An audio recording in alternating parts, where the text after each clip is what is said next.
I've never seen you like this before.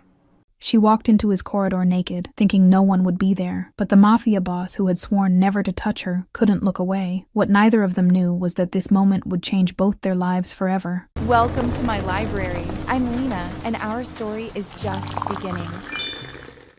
The panic attack hit me in the middle of my father's annual charity gala, surrounded by 300 people in designer gowns and enough diamonds to fund a small country, and the only thought in my oxygen-deprived brain was, get out, get away, find somewhere no one can see you fall apart. I made it to the private wing before my vision tunneled completely, stumbling past security who knew my face well enough not to question a cavaliere wandering where guests weren't allowed, and found the spa room my mother had installed last year. Temperature-controlled pool, steam room, complete privacy from the circus happening 3 floors below. The dress came off in shaking hands, the corset that had been crushing my ribs for 4 hours abandoned with it, and I sank into the pool fully naked because modesty felt irrelevant when you couldn't breathe properly, and your entire carefully constructed life was imploding in slow motion. My father wanted me to marry Luca Ferrara. Not wanted, had arranged it, announced it at dinner 3 days ago like I was a business merger instead of his daughter, and when I'd said no, he'd looked at me with those cold eyes and said, "This isn't a request, Sienna. It's what's best for the family. The family. Always the family. The Cavalieri name. The Cavalieri reputation. The Cavalieri empire built on blood and omerta, and my complete erasure of anything resembling personal autonomy." I floated in the heated water trying to remember the breathing techniques my therapist had taught me. In for 4, hold for 7, out for 8. Except my brain kept circling back to Luca's smug face when my father made the announcement, like he'd already won something I hadn't agreed to give. 20 minutes in the pool, another 15 in the steam room letting the heat burn away the panic, and I finally felt human enough to get dressed and return to the gala and pretend I was the perfect Cavalieri daughter instead of someone actively suffocating under expectations she'd never asked for. Except when I walked out of the steam room toward where I'd left my dress. My brain still foggy from heat and residual anxiety. I didn't immediately register that the corridor wasn't empty anymore. I made it 3 steps, completely naked, skin flushed from steam and water still dripping from my hair, before I saw him.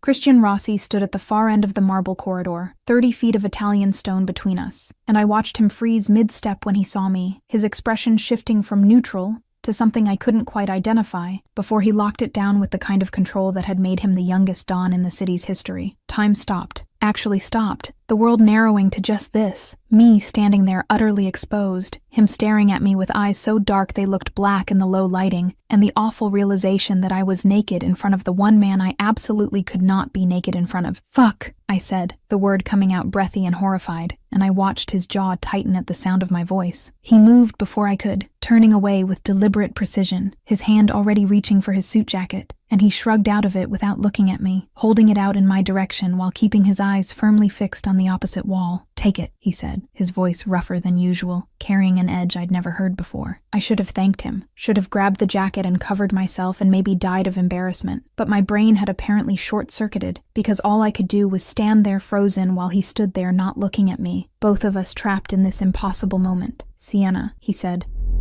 my name sounding different in his mouth, almost pained. "Take the jacket." That broke the spell enough for me to move, crossing the space between us on shaking legs and taking the jacket from his outstretched hand, our fingers brushing for half a second before he pulled back like I'd burned him. The jacket was warm from his body heat and smelled like him, something expensive and dark that I'd been noticing for years without admitting I was noticing, and I wrapped it around myself with shaking hands while he remained perfectly still not looking. "Thank you," I managed, my voice coming out smaller than I wanted. "What are you doing here?" Christian asked, and there was something careful in the way he said it, like he was choosing each word precisely. "This wing is supposed to be restricted during events. I needed air," I said, which wasn't quite a lie. "The gala was overwhelming, so you decided to go swimming," he said, and I heard something that might have been dark amusement beneath the words. "Naked, in a corridor." "The corridor was supposed to be empty," I shot back, embarrassment making me defensive, "and I wasn't in the corridor. I was in the spa room. I just miscalculated my exit timing. Clearly, Christiane said, and I watched his shoulders shift slightly, tension radiating from him in waves. We stood there in awful silence, him still determinedly not looking at me wrapped in his jacket, trying not to think about the fact that he'd seen me completely naked, and that I could never unknow that he knew exactly what I looked like without clothes. "You can turn around now," I said finally, checking that the jacket covered everything important. "I'm decent, relatively. I don't think that's a good idea," Christian said, and something in his voice made my skin prickle with awareness. "Why not?" "Because," he said carefully, "if I turn around right now, I'm going to be thinking about what's under that jacket. And I can't afford to think about that." The honesty of it hit me like a physical blow, heat flooding through me that had nothing to do with the steam room, and everything to do with the way his voice had dropped on those words. "Christian, you should go back to the gala," he interrupted, his tone shifting back to the careful control I was used to. "People will notice you're missing. People always notice when I'm missing," I said bitterly. "That's the problem." I saw his head tilt slightly, like he wanted to look at me but was restraining himself. "What's going on, Sienna?" The use of my first name instead of the formal address he usually employed made something in my chest tighten, and before I could stop myself, I said, "My father wants me to marry Luca Ferrara." The temperature in the corridor dropped about 20 degrees. "When?" Christian asked, his voice going flat and dangerous. "And he announced it 3 days ago," I said. "Apparently it's already arranged. I just forgot to have an opinion about my own life." "And you don't want to marry him," Christian said, and it wasn't quite a question. "I don't want to marry anyone," I replied, especially not someone my father picked because it's good for the family, but apparently my wants don't factor into Cavalieri business decisions. Christian was quiet for a long moment, and I watched the line of his shoulders shift like he was processing something complicated. "Your father is making a mistake," he said finally. "Which part?" I asked. "Arranging my marriage, or picking Luca specifically?" "Both," Christian said,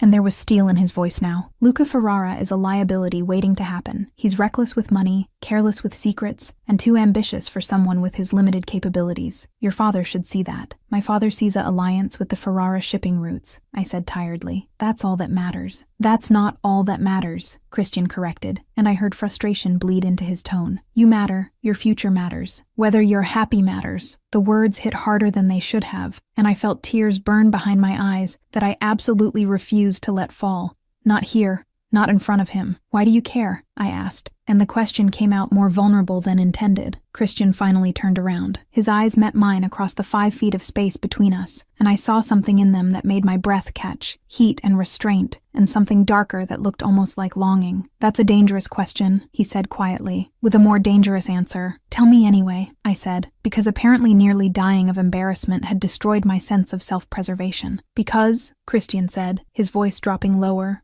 more intimate, "you've always mattered to me, even when you shouldn't have, even when I swore you wouldn't." The confession hung between us, charged with years of unspoken things, and I felt the weight of his gaze like a physical touch. "We can't," I started, but he held up a hand. "I know," he interrupted. "Believe me, I know. You're Giovanni Cavalieri's daughter. I'm the Rossi Don. Our families have an understanding that specifically excludes me ever crossing certain lines with you." "What lines?"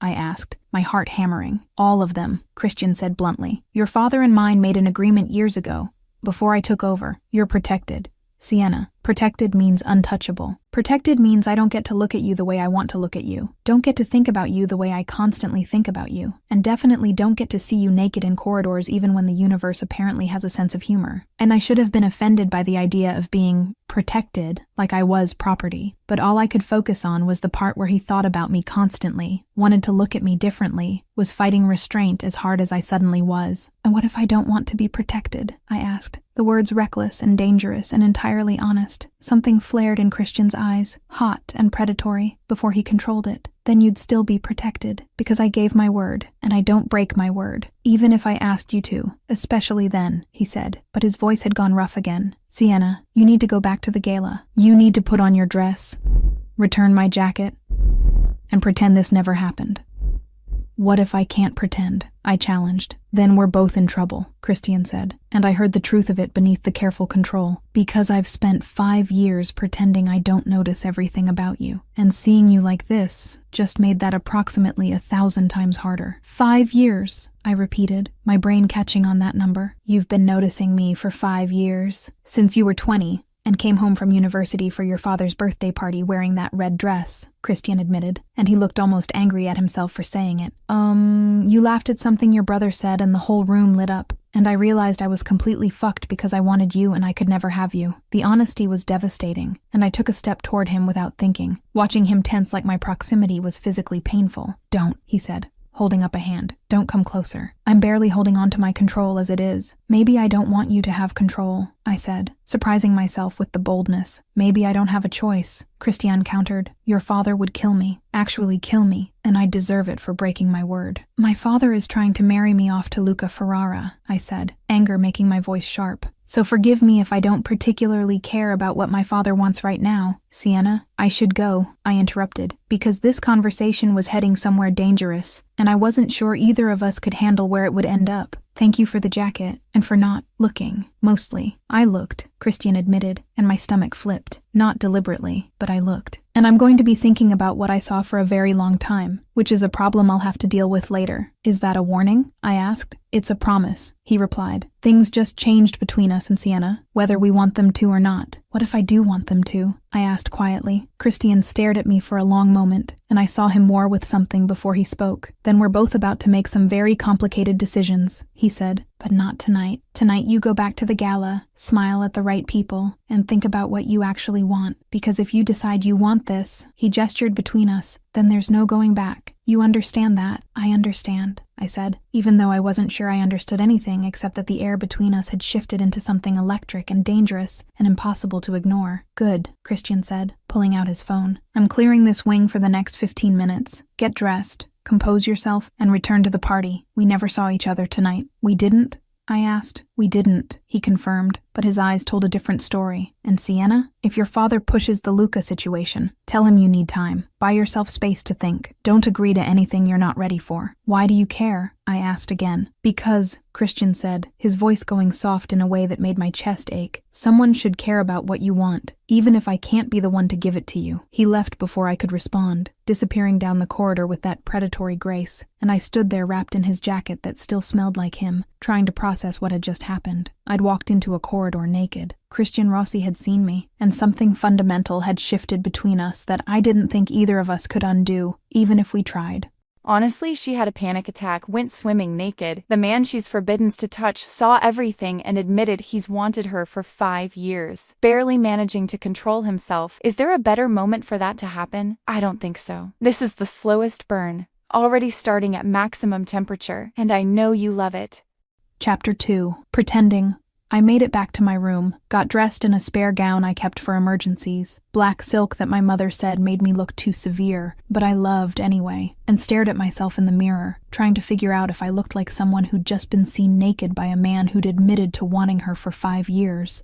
My face was flushed, but that could be explained by the steam room. My hands were shaking, but that could be residual panic attack. The fact that I could still smell Christian's cologne on my skin despite showering, that had no good explanation except the truth. "Pull it together," I told my reflection. "You're a cavaliere. You can survive 4 more hours of fake smiling." My phone buzzed with a text from my brother Marco. "Marco, where the hell did you disappear to? Dad's looking for you. And Luca's here being his usual charming self." "Me. Define charming." "Marco, he asked if you were warming up to the idea of the engagement, and I had to physically restrain myself from punching him." "Me. Don't get blood on your tux. Mom will kill you." "Marco, worth it. Seriously though, where are you?" "Me. Needed air. Heading back now." I took the service elevator down to avoid running into anyone who'd ask questions I couldn't answer, and re-entered the ballroom through the side entrance near the catering station, grabbing champagne from a passing waiter like armor. The gala was exactly as I'd left it, excessive flower arrangements, string quartet playing something classical and forgettable, people in circles discussing business disguised as small talk. My mother held court near the windows, resplendent in emerald silk. My father stood with a group of men I recognized as various family associates, his laugh carrying across the room in that particular way that meant he was closing deals. And Christian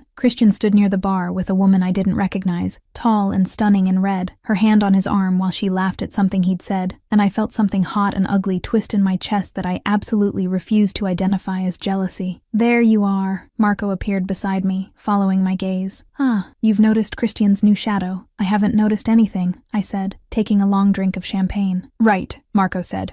utterly unconvinced. That's why you're glaring at Valentina Russo like she personally offended you. I'm not glaring, I protested. You're absolutely glaring, Marco corrected. It's very obvious, also very interesting, considering you've spent years pretending Christian Rossi doesn't exist. I don't pretend he doesn't exist, I said, and I acknowledge his existence in appropriate professional contexts. Appropriate professional contexts, Marco repeated mockingly. Sienna, you literally leave rooms when he enters them. You've perfected the art of looking through him at family dinners. You once hid behind a plant at Uncle Tommaso's wedding to avoid talking to him. That plant was strategically located, I said defensively. You're ridiculous, Marco said fondly, but I love you anyway. Now tell me why you're back to glaring at Valentina. I wasn't glaring anymore, because Christian had looked up and our eyes met across the ballroom, and I watched recognition flare in his expression before he controlled it, his face going carefully neutral while Valentina continued talking. Oblivious. I'm not glaring, I repeated, but my voice came out slightly breathless. Marco said. You know she's been circling him for months, right? Valentina, daughter of the Russo hotel empire, very beautiful, very available, very determined to become the next Rossi Donna. Good for her, I said, my jaw tight. Doesn't bother you at all, Marco pressed. Why would it bother me? Because you've been half in love with him since you were 20, Marco said casually, like he hadn't just detonated a bomb. I turned to stare at my brother. I have not, please, Marco interrupted. When I've watched you not watch him for 5 years. It's exhausting. Also very obvious to everyone except apparently Dad, who's too busy arranging your life to notice you're actively dying inside. I'm not dying inside, I protested weakly. You had a panic attack and disappeared for 40 minutes, Marco said, his voice going softer. You're dying inside, and Dad forcing you to marry Luca isn't helping. How do you know about the panic attack? I asked. Because I know you, Marco said simply. You get that look in your eyes when you're about to break, and you disappear to somewhere with water, pool, beach, bath, whatever. You've done it since we were kids. The observation was so accurate, it made my throat tight. I hate that you know me so well. I'm your brother, Marco said. It's literally my job. Now, are we going to talk about the Christian situation? Or are you going to keep pretending you don't care while mentally murdering Valentina? There is no Christian situation, I said firmly. Then why is he staring at you like you're the only person in this room? Marco asked, and I made the mistake of looking again. Christian was still near the bar, Valentina still talking animatedly, but his attention was entirely on me, his dark eyes tracking my every movement with an intensity that made my skin feel too tight. He's not staring, I said. He's absolutely staring, Marco corrected. And you're staring back. This is the most interesting thing that's happened at one of Dad's boring events in years. Before I could respond, Luca Ferrara appeared in my peripheral vision, moving through the crowd with his usual swagger, and I felt Marco tense beside me. Incoming, my brother muttered. Try not to throw your champagne in his face. Mom will never forgive you. No promises, I said. Luca reached us with a smile that probably worked on other women but made my skin crawl. Sienna, you look beautiful tonight. Where have you been hiding? I wasn't hiding, I said evenly. I was unavailable. Well, you're available now, Luca said, completely missing or ignoring the distinction. Dance with me. We should get to know each other better before the engagement becomes official. The engagement isn't official, I corrected. And I don't dance. Everyone dances at galas, Luca said, reaching for my hand. And then I'll be the exception, I replied, pulling back before he could touch me. Something flashed in Luca's eyes, irritation beneath the charm. Your father mentioned you might need some convincing about our arrangement. I'm happy to be patient, but eventually you'll need to accept reality. Reality is, I don't want to marry you, I said bluntly, too emotionally exhausted to be diplomatic. No amount of patience changes that. Sienna, Marco started,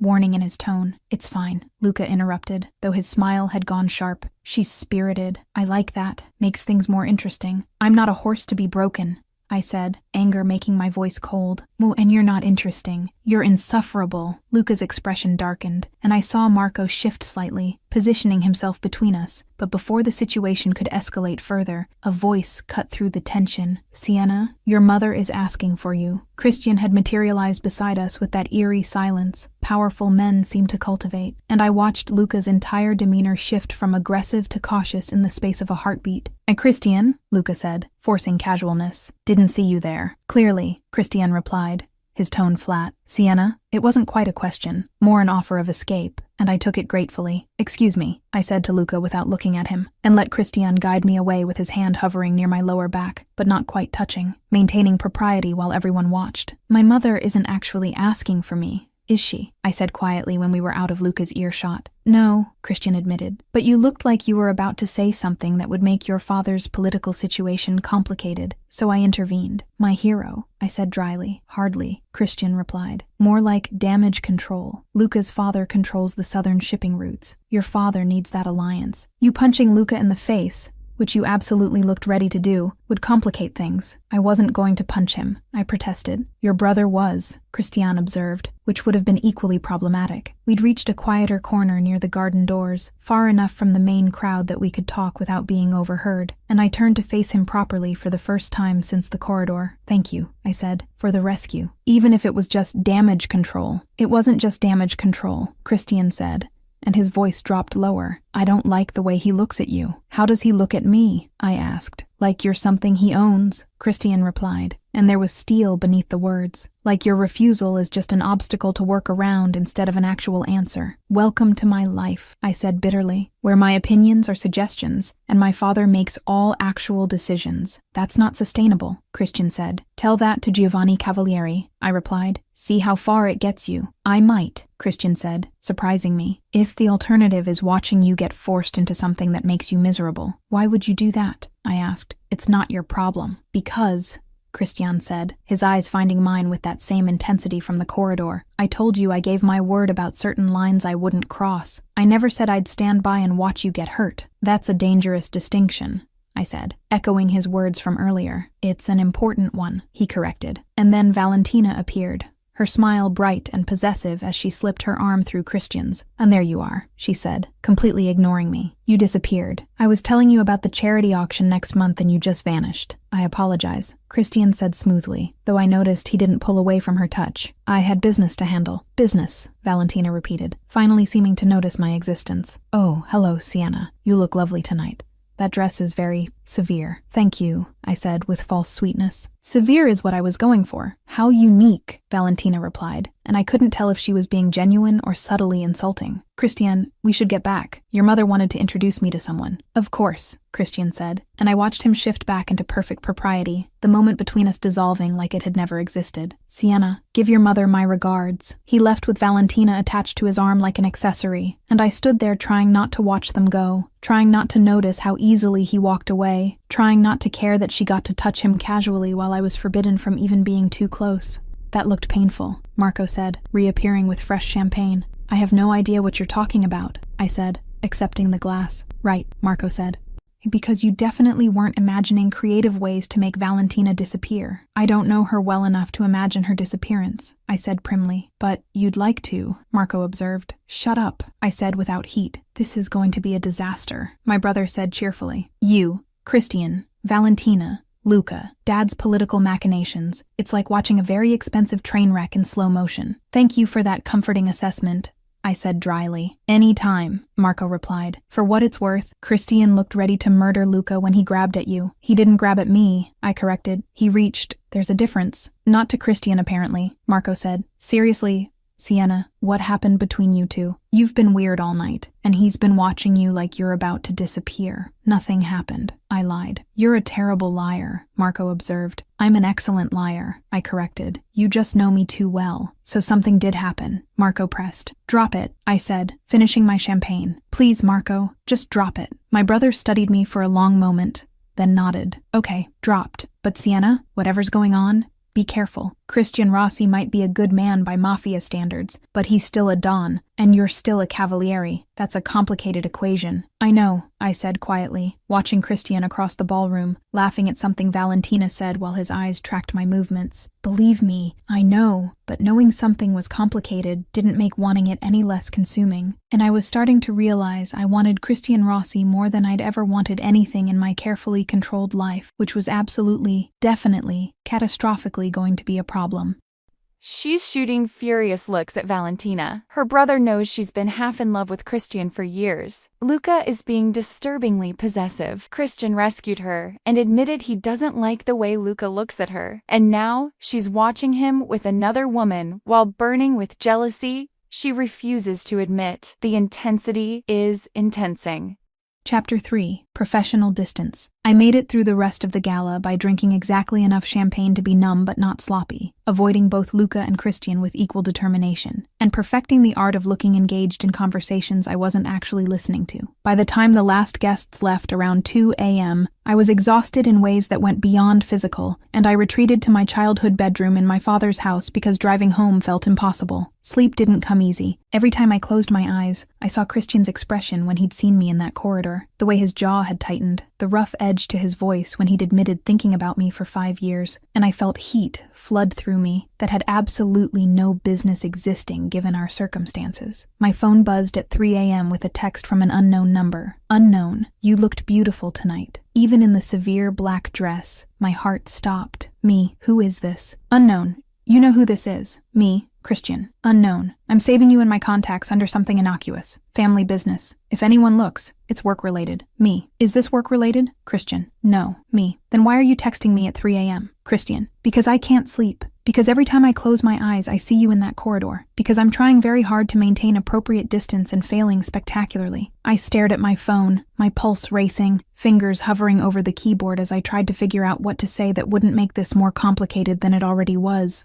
Me, we can't do this. Christian, I know. Me, your word to my father. The agreement. The lines you can't cross. Christian, I know. Me, then why are you texting me? Christian, because I'm weak. Because seeing you with Luca made me want to break every promise I've ever made. Because I needed you to know you're not imagining what's between us. Me, I never said I was imagining anything. Christian, you didn't have to. I saw it in your eyes tonight when Valentina touched me. You looked at her like you wanted her to spontaneously combust. Me, I did not. Christian, you absolutely did. It was extremely gratifying. Me, you're enjoying this. Christian, no, I'm suffering through this, but knowing you're suffering too makes it slightly more bearable. Me, that's twisted. Christian, welcome to how I've felt for 5 years. Good night, Sienna. Sleep well, or don't. Either way, know that I'm not sleeping either. He didn't text again, and I lay there staring at my phone for another hour before exhaustion finally claimed me. 3 days later, my father called me into his office at the family estate, with the kind of summons that wasn't really a request, and I showed up in business, casual, trying to project confidence I didn't feel. Sienna, sit, he said, not looking up from the paperwork spread across his massive desk. We need to discuss the Ferrara situation. There is no situation, I said, remaining standing. And I told you I'm not marrying Luca. And I told you that's not a viable option, my father replied, finally looking at me with those cold eyes that had terrified me as a child. The Ferrara alliance is critical for our southern expansion. Luca is willing to marry you. His father has agreed to the terms, and you will stop being difficult about this. I'm not being difficult, I said, my voice harder than usual. I'm being honest. I don't love him, I don't like him, and I'm not spending my life with someone I can barely tolerate. Love, my father said with derision. You sound like your mother. This isn't about love, it's about family, about duty, about understanding that your personal preferences are secondary to cavalieri interests. My entire life has been secondary to cavalieri interests, I shot back. But when do I get to matter? You matter when you contribute something useful, my father said bluntly. Right now you're a liability. Beautiful, educated,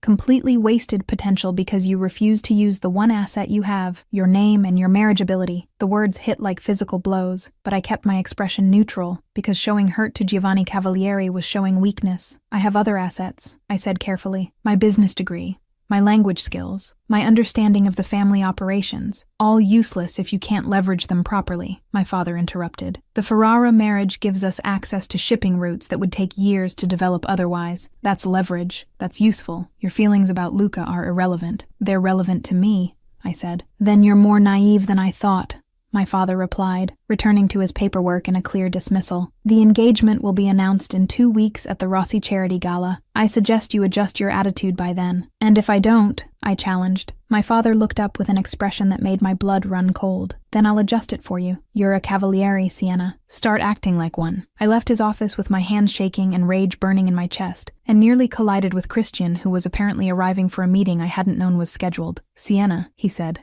catching my arm to steady me. Are you all right? Fine, I lied, pulling away from his touch because it felt too good, and I couldn't afford good right now. Just leaving. You're not fine, Christian said, his eyes tracking my face with that intensity I was starting to recognize. What did Giovanni say? Nothing I didn't expect, I said, trying to move past him. Sienna, I can't do this right now, I interrupted, and I heard my voice crack slightly. And I can't stand here and pretend everything's fine while you go in there and have meetings about business. I'm not important enough to be part of. You are important, Christian said quietly. More important than you realize. Not to my father, I said bitterly. To him, I'm just a bargaining chip. A pretty face to marry off for shipping routes. Christian's expression darkened. He told you about the engagement announcement. You knew, I asked, betrayal sharp in my chest. You knew he was going to force this and you didn't warn me. I found out this morning, Christian said, and I'm here to talk him out of it. I stared at him. Why would you do that? Because it's a bad strategic move, Christian said, but something in his eyes told me that wasn't the whole truth. The Ferraras are unstable. Luca specifically is a liability. Your father is blinded by the shipping routes and not seeing the bigger picture. Which is,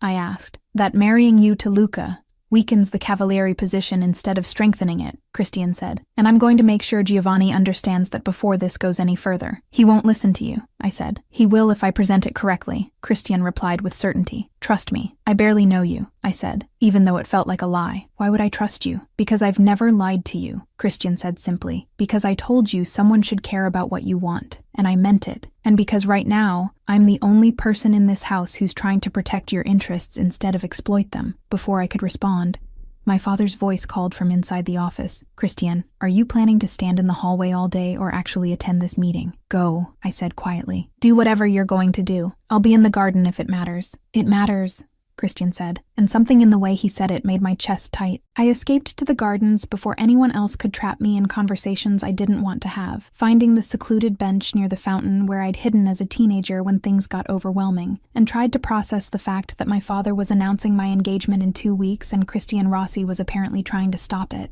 My phone buzzed. Marco, Dad just told me about the engagement announcement. I'm sorry, Sienna.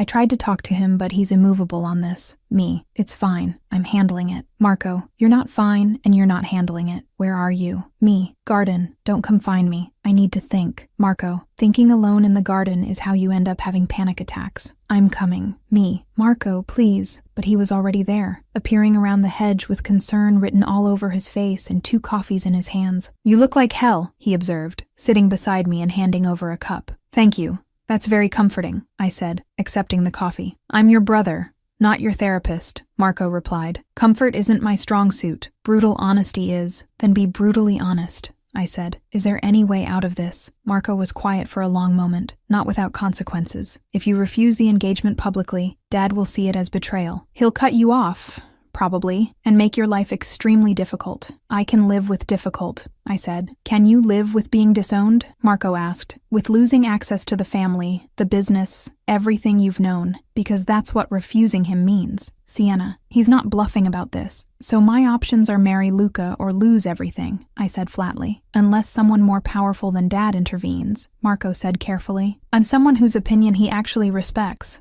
Like who? I asked, though I already knew. Like Christian Rossi, Marco said, who is currently in Dad's office arguing against the engagement on strategic grounds.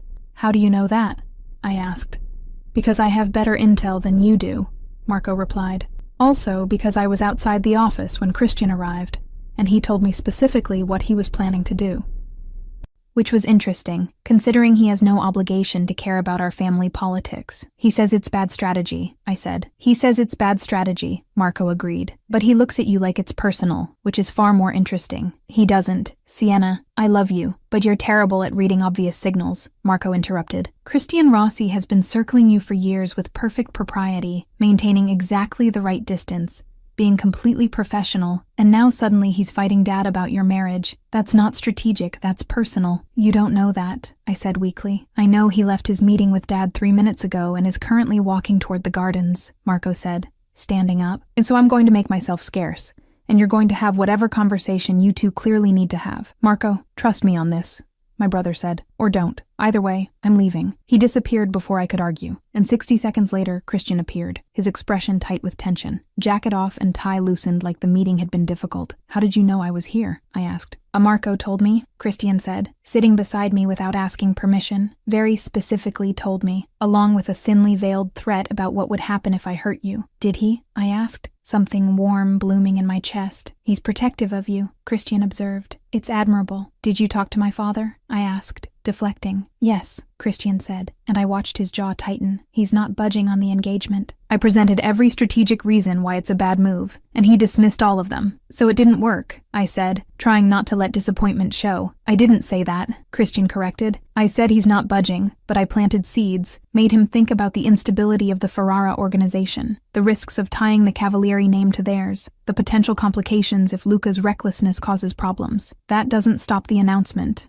I pointed out. No, Christian agreed, but it buys time. And time is what you need right now to figure out what you actually want. I know what I want, I said, the words coming out before I could stop them. I want my father to see me as something more than a bargaining chip. I want to matter for who I am, not who I can marry. I stopped, because what I wanted included the man sitting beside me, and saying that out loud felt impossible. What else do you want? Christian asked quietly, and something in his tone told me he already knew. Things I can't have, I said instead. Because they're forbidden, Christian said, and it wasn't a question. Because your father and mine made an agreement that protects you from men like me. What if I don't need protection? I asked, turning to face him properly. Then you're more reckless than I thought, Christian replied, but his eyes were dark with heat. Because men like me are exactly what you should be protected from. Why? I challenged. Because you're a Don? Because you're dangerous? Because you admitted you've wanted me for 5 years? All of those, Christian said. And because if I touch you, if I cross that line, there's no coming back. Your father would see it as betrayal. The alliance between our families would fracture. Everything your father has built would be at risk. Maybe I don't care about what my father built, I said recklessly. You don't mean that, Christian said. Don't tell me what I mean, I shot back. You don't get to stand there looking at me like that, telling me you can't have me, and then dictate how I feel about it. How am I looking at you? Christian asked, his voice dropping dangerously low. Like you're starving, I said, meeting his eyes. Like seeing me in that corridor broke something in your control, and you're barely holding on. I am barely holding on, Christian admitted. Seeing you naked,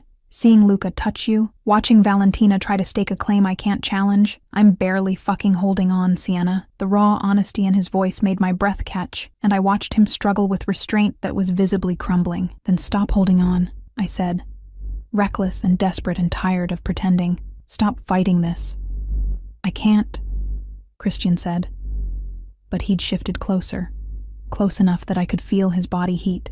I gave my word, to my father, I said, not to me, and I never agreed to be protected from you. Sienna, kiss me, I interrupted. Right here, right now. Kiss me and prove this isn't just in my head. If I kiss you, Christian said, his hand coming up to cup my face with devastating gentleness, everything changes. You understand that. I'm counting on it, I said, and then his mouth was on mine. The kiss was nothing like I'd imagined. Harder, hungrier, 5 years of restraint breaking into something consuming. His hand tightened on my face, his other arm pulling me closer, and I kissed him back with equal desperation, tasting coffee and want, and the kind of chemistry that made rational thought impossible. When we broke apart, we were both breathing hard, and I saw his control completely shattered in his expression. Fuck, he said eloquently. Yeah, I agreed, my lips feeling swollen and sensitive. That can't happen again, Christian said, but he hadn't let me go, his hands still on me like he couldn't quite make himself release me. Why not? I challenged. Because your father will find out, Christian said. Because there are eyes everywhere in this house. Because someone already saw us. My blood ran cold. What? Look to your left, Christian said quietly. Past the hedge, there's a security camera. It's been recording this entire conversation. I turned and saw it. The small dome camera mounted on the garden wall, perfectly positioned to capture everything. Oh my God, I whispered. Your father watches the feeds, Christian said, and I heard resignation in his voice, which means he's probably already seen this, which means we're both about to have very complicated problems. What do we do? I asked. We face consequences, Christian said, finally releasing me and standing, and hope that what we just started is worth what it's about to cost us. He left before I could respond, and I sat there in the garden with my lips still tingling, and the horrifying realization that my father had probably just watched me kiss the one man I was explicitly forbidden to touch, and that everything was about to get catastrophically worse. Chapter 4. Consequences. I made it exactly 4 hours before my father summoned me back to his office, and the fact that he waited even that long told me he was planning his response carefully, which was infinitely more terrifying than immediate rage would have been. Marco intercepted me in the hallway outside, his expression grim. He knows, my brother said without preamble. He watched the security footage, twice. How bad? I asked, my stomach dropping. Bad enough that he sent Christian away without finishing their meeting, Marco said. Bad enough that he's been making phone calls for the past 3 hours. Bad enough that Mom took one look at his face and left for her sister's house. Fantastic, I said, trying to keep my voice steady. Any other encouraging news? Luca's father called, Marco added. Dad told him the engagement is moving forward immediately. As in, announcement tonight at some family dinner. I didn't know was happening until 20 minutes ago. The world tilted slightly. Tonight, apparently watching you kiss Christian Rossi accelerated Dad's timeline. Marco said, he's making a statement. You belong to the Ferraras now, not the Rossis, and everyone needs to know it. I don't belong to anyone, I said, anger cutting through fear. Tell that to Dad, Marco replied. Good luck. You're going to need it. He squeezed my shoulder once and left, and I stood outside my father's office for a long moment, gathering courage before finally knocking. Enter. My father's voice came through, cold and controlled. I walked in to find him behind his desk, a tablet in front of him showing a paused image of the garden, of me and Christian, caught in the moment right before he'd kissed me. Sit, my father said, not looking at me. I sat, keeping my expression neutral even though my heart was hammering. Explain, my father said, finally looking up. Explain why I just watched security footage of you kissing Christian Rossi in my garden after I explicitly forbade any personal involvement between you two. I started, but he held up a hand. Actually, don't explain, he interrupted, because there is no explanation that makes this acceptable. You knew the rules. You knew why those rules existed, and you broke them anyway. The rules are yours.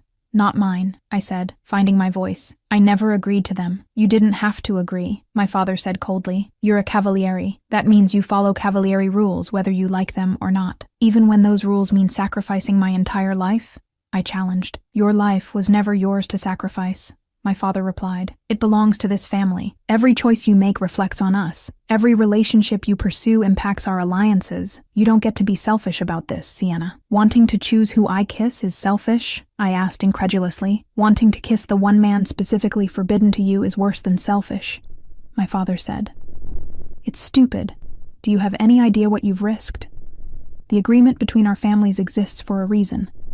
Christian's father and I established those boundaries to prevent exactly this kind of complication. Why? I demanded. Why is it so forbidden? What's so terrible about me and Christian that requires explicit prohibition? My father was quiet for a long moment, something complicated passing across his expression before he controlled it. Because Vincent Rossi asked me to protect you from his son, he said finally. Because before Christian became Don, before he proved himself capable of control, he was dangerous in ways you don't understand. Vincent was terrified of what his son might become, what darkness he carried, and he made me promise, made me swear, that you would never be exposed to that. The revelation hit like cold water. Christian asked his father to keep me away from him. Christian didn't ask anything, my father corrected. Vincent did, because he saw how his son looked at you even then, when you were barely 20, and he was becoming something Vincent didn't recognize. And Vincent loved you like a daughter, Sienna. He wanted you safe. I felt something crack in my chest, because Vincent Rossi had died 2 years ago, and I'd mourned him genuinely, and learning he'd been protecting me from his own son complicated everything. Christian isn't dangerous, I said, though my voice wavered slightly. And Christian is the most dangerous man in this city, my father corrected. He's just learned to hide it better than most. But that doesn't change what he is, what he's capable of. And I will not watch you destroy yourself because you think you're in love with him. I never said I was in love with him, I protested. You didn't have to, my father replied. I saw the footage. I saw how you looked at him. And I'm telling you now,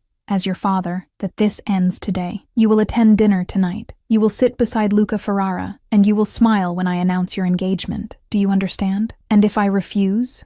I asked. Then you're no longer my daughter, my father said flatly. You're no longer a cavaliere. You're no longer welcome in this house or any family property. You'll be cut off completely, financially, socially, professionally. Everything you have comes from this family, Sienna. Everything you are exists because of the Cavaliere name. Take that away, and you're nothing. The cruelty of it stole my breath, and I stared at my father trying to find the man who'd read me bedtime stories, and taught me to ride horses, and told me I could be anything I wanted. But that man wasn't here. Only Giovanni Cavaliere existed now, calculating, cold, willing to destroy his own daughter to maintain control. I hate you, I said quietly, the words coming from somewhere deep and honest. That's your prerogative, my father replied without emotion. Dinner is at 7. Don't be late. I found Christian in the parking area getting into his car, and I ran before thinking about whether it was smart, calling his name before he could drive away. He stopped, turned, and I watched his expression shift from neutral to concerned when he saw my face. "And what happened?" he asked immediately. "He knows," I said, slightly breathless from running. "Obviously, the cameras, he watched us, and now he's forcing the engagement announcement tonight and threatening to disown me if I don't comply." Christian's expression went deadly. "He threatened you. He gave me a choice," I corrected. "Marry Luca or lose everything. Family, money, name, all of it." "That's not a choice," Christian said, his voice hard. "And that's coercion. It's my reality," I replied. "And I need to know, did your father really ask mine to keep us apart? Was that true?" Christian went very still. "He told you about that." "So it's true," I said, something in my chest constricting. "Your father was protecting me from you." "My father was protecting you from who I might become," Christian corrected carefully. "He knew I was taking over operations that required certain moral compromises. He knew the kind of man the position would make me, and he loved you enough to make sure you'd never be collateral damage to that transformation." "And you agreed to this?" I asked. "You let him dictate who you could care about." "I didn't have a choice," Christian said. "My father was dying. It was one of his last requests, that I protect you by staying away from you. How could I refuse that?" "By being honest," I said. "By telling me years ago instead of letting me think you just weren't interested." "If I'd told you, would it have changed anything?" Christian challenged. "Your father would still forbid it. My promise would still exist. We'd still be exactly where we are now, wanting something we can't have. At least I'd have known why," I said, tears burning behind my eyes that I refused to let fall. "At least I wouldn't have spent 5 years wondering what was wrong with me that you'd never even look at me properly." "Nothing is wrong with you," Christian said fiercely, moving closer. "Everything is wrong with me. I'm the problem, Sienna. I'm the reason we can't have this." "No," I said. "They are. My father, your father, all these men making decisions about my life without asking what I want. I'm so tired of being protected from things I might actually choose if anyone bothered to give me the option." "Sienna, I'm going to that dinner tonight," I interrupted. "I'm going to sit beside Luca and let my father make his announcement because I don't have any other viable options. But I need you to know that I'm not doing it because I want to. I'm doing it because I'm trapped." "You're not trapped," Christian said.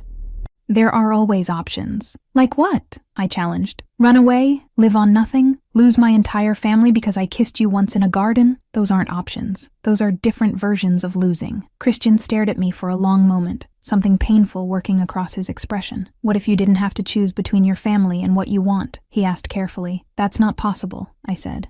"What if I made it possible?" Christian pressed. "What if I could give you a way out that didn't require you to sacrifice everything?" "How?" I asked, suspicious and hopeful in equal measure. "Let me handle your father," Christian said. "Let me find leverage that makes him reconsider forcing this marriage. It'll take time, but I can do it." "And in the meantime?" I asked. "I just pretend to be engaged to Luca. In the meantime, you buy me time to work," Christian said. "Don't marry him. Delay, stall, find excuses. Just don't sign anything that makes it permanent. My father won't wait long," I said. "Then I'll work fast," Christian replied. "But Sienna, you need to trust me. Can you do that?" I looked at him. This dangerous man who'd admitted to wanting me for years, who'd kissed me knowing it would have consequences, who was now offering to fight my father on my behalf. And I made a decision that was either the smartest or stupidest thing I'd ever done. "Yes," I said. "I trust you." "Good," Christian said, and something in his expression shifted to determination. "Go to the dinner, play your part, but remember that you're not alone in this. Not anymore." He left, and I stood there in the parking area trying to believe that trusting Christian Rossi wasn't going to destroy me. The dinner was exactly as excruciating as I'd anticipated. 20 family members and associates gathered in the formal dining room, Luca beside me touching my hand every chance he got, my father presiding over everything with satisfied control. "A toast," my father said when dessert was served, raising his wine glass. "To my daughters Sienna and Luca Ferrara, whose engagement I'm pleased to officially announce tonight. May their union strengthen both our families for generations." Everyone raised glasses, offered congratulations, and I sat there with a frozen smile while Luca kissed my cheek possessively and my mother watched with worried eyes from across the table. "You look beautiful tonight," Luca said in my ear, his hand sliding to my thigh under the table. "Soon I'll get to see exactly how beautiful. Touch me again, and I'll stab you with this fork," I said pleasantly, not bothering to lower my voice. Luca pulled back, irritation flashing across his face. "You need to adjust your attitude, Sienna. We're engaged now. That means you belong to me." "I don't belong to anyone," I said, moving his hand away. "Your father seems to think differently," Luca replied, and there was an edge to his voice now. And what Giovanni Cavalieri says goes, doesn't it? Before I could respond, my phone buzzed with a text. Christian, breathe. You're doing fine. Just a few more hours. Me, how do you know I need to hear that? Christian, because I know you, and because I'm watching. Me, that's slightly creepy. Christian, that's comprehensive protection. There's a difference. I looked up and scanned the room, finding Marco near the window with his phone out, and realized he was keeping Christian updated. Me, using my brother as a spy? Christian, using your brother as an ally. He volunteered. Me, this is insane. Christian, this is necessary. Now smile at something Luca says. Make it look real. Your father is watching. I looked at my father, found him staring at me with calculating eyes, and forced myself to smile at something inane Luca was saying about honeymoon destinations. Christian, better. Now get through dessert and you can escape. I'll be waiting when you do. The promise of that, of Christian being somewhere waiting for me, made the rest of the dinner bearable, but barely. Chapter 5. Escalation. I escaped the dinner at 10 p.m., claiming a headache that wasn't entirely fabricated, and found Christian's car waiting 2 blocks from the estate, parked in shadows where no one would notice. Get in, he said through the open window, and I obeyed without questioning, sliding into the passenger seat with relief. Where are we going? I asked as he pulled away. Somewhere your father's security can't track you, Christian replied. Somewhere we can actually talk without cameras or spies, or your fiancé touching you. The word fiancé came out bitter, and I noticed his hands tightening on the steering wheel. He's not my fiancé, I said. Not really. It's just an announcement. An announcement your father expects you to honor, Christian corrected. And which means in his eyes, and everyone else's, you belong to Luca now. I don't belong to anyone, I repeated for what felt like the 100th time that day. I know that, Christian said, but Luca doesn't, which is going to be a problem. We drove in silence for another 10 minutes, before he pulled into an underground garage beneath a building I didn't recognize, and led me to a private elevator that required both a key card and fingerprint to access. Now where are we? I asked. My actual home, Christian said, not the family estate where business gets conducted. This is private. The penthouse was modern and minimalist, all clean lines and expensive taste without being ostentatious, and I moved to the floor-to-ceiling windows overlooking the city while Christian poured 2 glasses of whiskey. You didn't have to rescue me, I said when he handed me a glass. Yes, I did, Christian replied, because watching Luca touch you at that dinner made me want to kill him, which wouldn't have been good for anyone. You were watching, I said. Marco was sending updates, Christian corrected, with detailed descriptions of every time Luca put his hands on you. Your brother has a gift for making me homicidal. He's protective, I said. He's smart, Christian countered. He knows what's happening between us even if we're both pretending we can control it. Can we? I asked, turning to face him. Control it? No, Christian admitted, setting down his glass. I don't think we can. Not anymore. Seeing you with him, watching your father force this. Knowing you're trapped, I'm past the point of being able to walk away from this. Then don't walk away, I said, moving closer. And stop fighting it. And if I stop fighting it, Christian said, his voice rough, everything gets complicated. Your father will retaliate. The alliance between our families will fracture. People could get hurt. People are already getting hurt, I pointed out. I'm getting hurt. Being forced into a marriage I don't want. Losing autonomy over my own life. Sacrificing everything because men made agreements about me without my input. I know, Christian said, and I heard real pain in his voice. And I'm trying to fix it, but that takes time. Time where you have to play along with your father's plans. How much time? I asked. I don't know yet, he admitted. I'm gathering information on the Ferrara organization, looking for leverage that makes your father reconsider. But it's delicate work. If I push too hard, too fast, it could backfire. My phone buzzed, and I pulled it out to find a text from an unknown number. Unknown. Enjoyed meeting you tonight.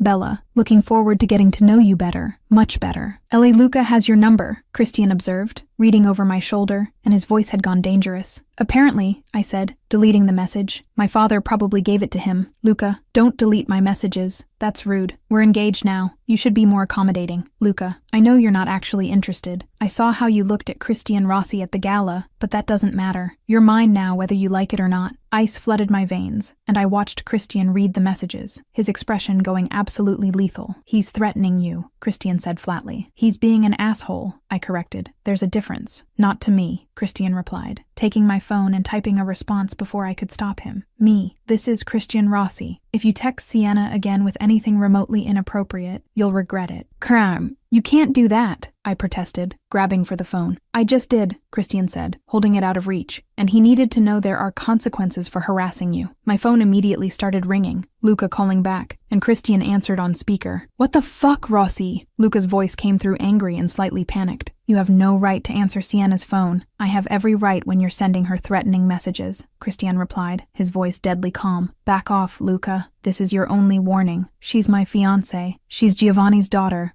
who you're forcing into an arrangement she doesn't want, Christian interrupted. And if you push this, if you make her uncomfortable or unsafe in any way, you'll answer to me personally. Do we understand each other? Silence on the other end. Then, this isn't over. Yes, Christian said. It is. He hung up and handed me back my phone, and I stared at him trying to process what had just happened. You just threatened a made man, I said, on my behalf, using my phone. Yes, Christian agreed. My father is going to find out, I continued. Luca's going to tell him. This is going to make everything worse. Good, Christian said, surprising me. Let him tell your father. Let Giovanni know that you're not unprotected, that touching you has consequences, that forcing you into this marriage means dealing with me. That's insane, I said.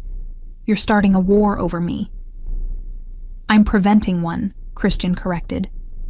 Because if Luca continues down this path, if he thinks he can threaten or intimidate you, things will escalate.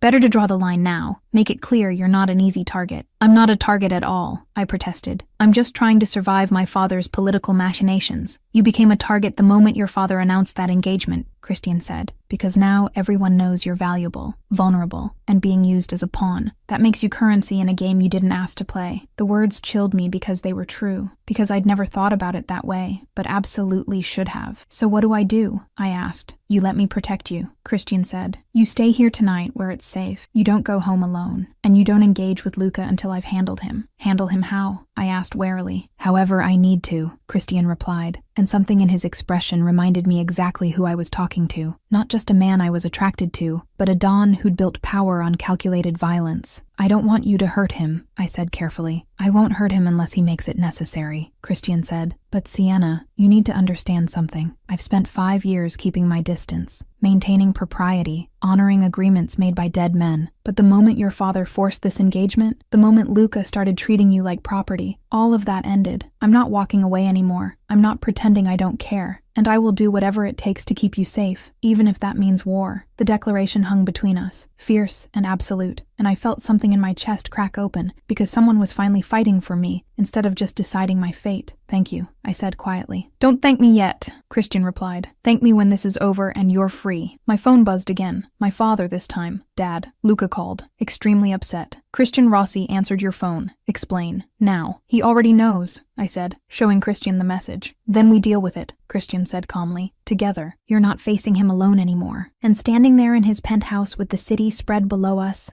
and consequences building like a storm, I realized I believed him. For the first time in my life, I wasn't alone, even if that meant everything was about to get infinitely more complicated. Chapter 6. Protection Mode. I woke up in Christian's guest room at 6 a.m. to 17. Missed calls from my father. 12 texts from Marco asking if I was alive. And 1 message from my mother that just said, "Call me. Please. Your father is having a very loud meltdown," Christian said from the doorway, holding coffee.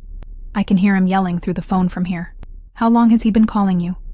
I asked, accepting the cup. Since midnight, Christian replied. I stopped answering around call number 8. My voicemail is very full of creative Italian cursing. I'm sorry, I said. Don't be, Christian said, leaning against the doorframe with that casual elegance that shouldn't be attractive at 6 a.m. but absolutely was. Your father threatening to kill me is actually the most interesting my morning routine has been in years. He threatened to kill you, I asked, alarmed. Multiple times, Christian confirmed, with increasing specificity. He's very creative when he's angry. My phone rang again, my father's name flashing, and Christian plucked it from my hand before I could answer. Giovanni, he said calmly into the phone. Yes. She's here. She's safe. No, I'm not returning her until we discuss the Ferrara situation like rational adults, instead of you threatening me with car batteries. I heard my father's muffled yelling through the speaker. That's anatomically improbable, Christian observed. Also illegal in most countries. Are you finished? More yelling. Excellent. Sienna will meet you for lunch at the estate. 1 p.m. You, me, her. No Luca. No other family. We discuss this properly, or she doesn't come home at all. Yes. That's a threat. No, I'm not joking. See you at 1. He hung up and handed me back the phone. You have a lunch meeting. You can't just negotiate with my father like that, I said. I just did, Christian replied, and he agreed, which means he's more worried about where you are than he's willing to admit. He's probably calling every contact he has trying to track me. I said. He is, Christian confirmed. Marco's been running interference.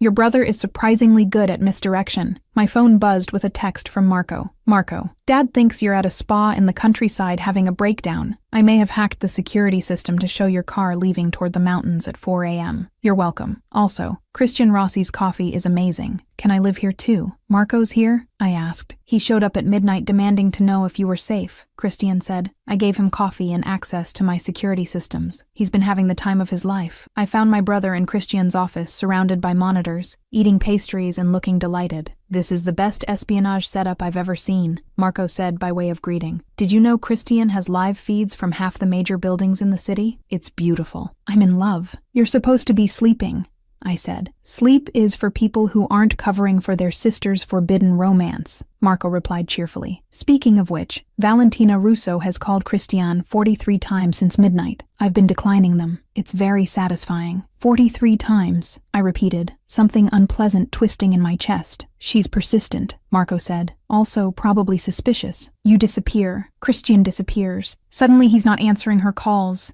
Even she can do that math. Marco, Christian warned. What? I'm helping, Marco said innocently, by which I mean I'm making sure everyone knows exactly how worried she is about losing her claim on you. Very entertaining. There is no claim, Christian said firmly. Tell her that, Marco replied, pulling up a screen showing text messages. She's sent approximately 70 messages in the past 6 hours, ranging from concerned to territorial to borderline threatening. My favorite is, whoever you're with isn't worth destroying what we're building. We're not building anything, Christian said, but I noticed he was reading the messages with increasing tension. She thinks you are, Marco observed, which is going to be a problem when she realizes you're actually with Sienna. She doesn't need to know that, I said quickly. Too late, Marco said, pulling up another screen. She posted on social media at 5 a.m., asking if anyone had seen Christian. Your cousin Gia responded saying you were also mysteriously unavailable. Valentina put 2 and 2 together about 30 minutes ago based on this text. He showed me Valentina's latest message to Christian. You're with her, aren't you? With Giovanni's daughter? Are you insane? Oh good, I said flatly. Another person who thinks I'm a complication. You are a complication, Christian said, but there was warmth in his tone. The best kind. That's sweet, Marco said. Also stupid. Valentina is not going to take this well. She's been positioning herself as the future Rossi Donna for months. Finding out you're interested in the one woman explicitly forbidden to you is going to make her reactive. How reactive? I asked. Depends on how attached she actually is versus how attached she is to the idea of being a Don's wife, Marco replied. If it's the latter,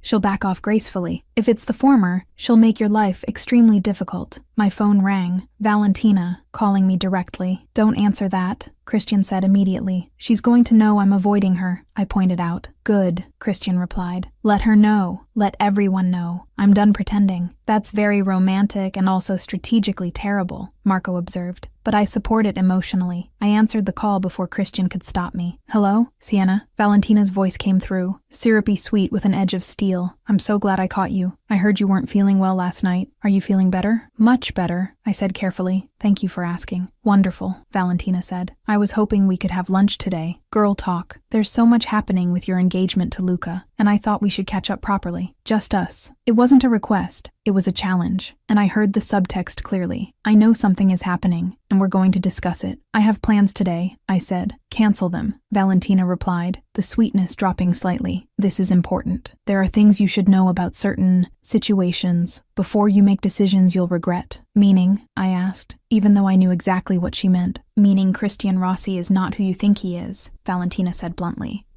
And getting involved with him will destroy you. As someone who cares about your family, I thought you deserved a warning. That's very considerate, I said, my voice going cold. But I don't need warnings about situations I'm not in. Aren't you? Valentina challenged.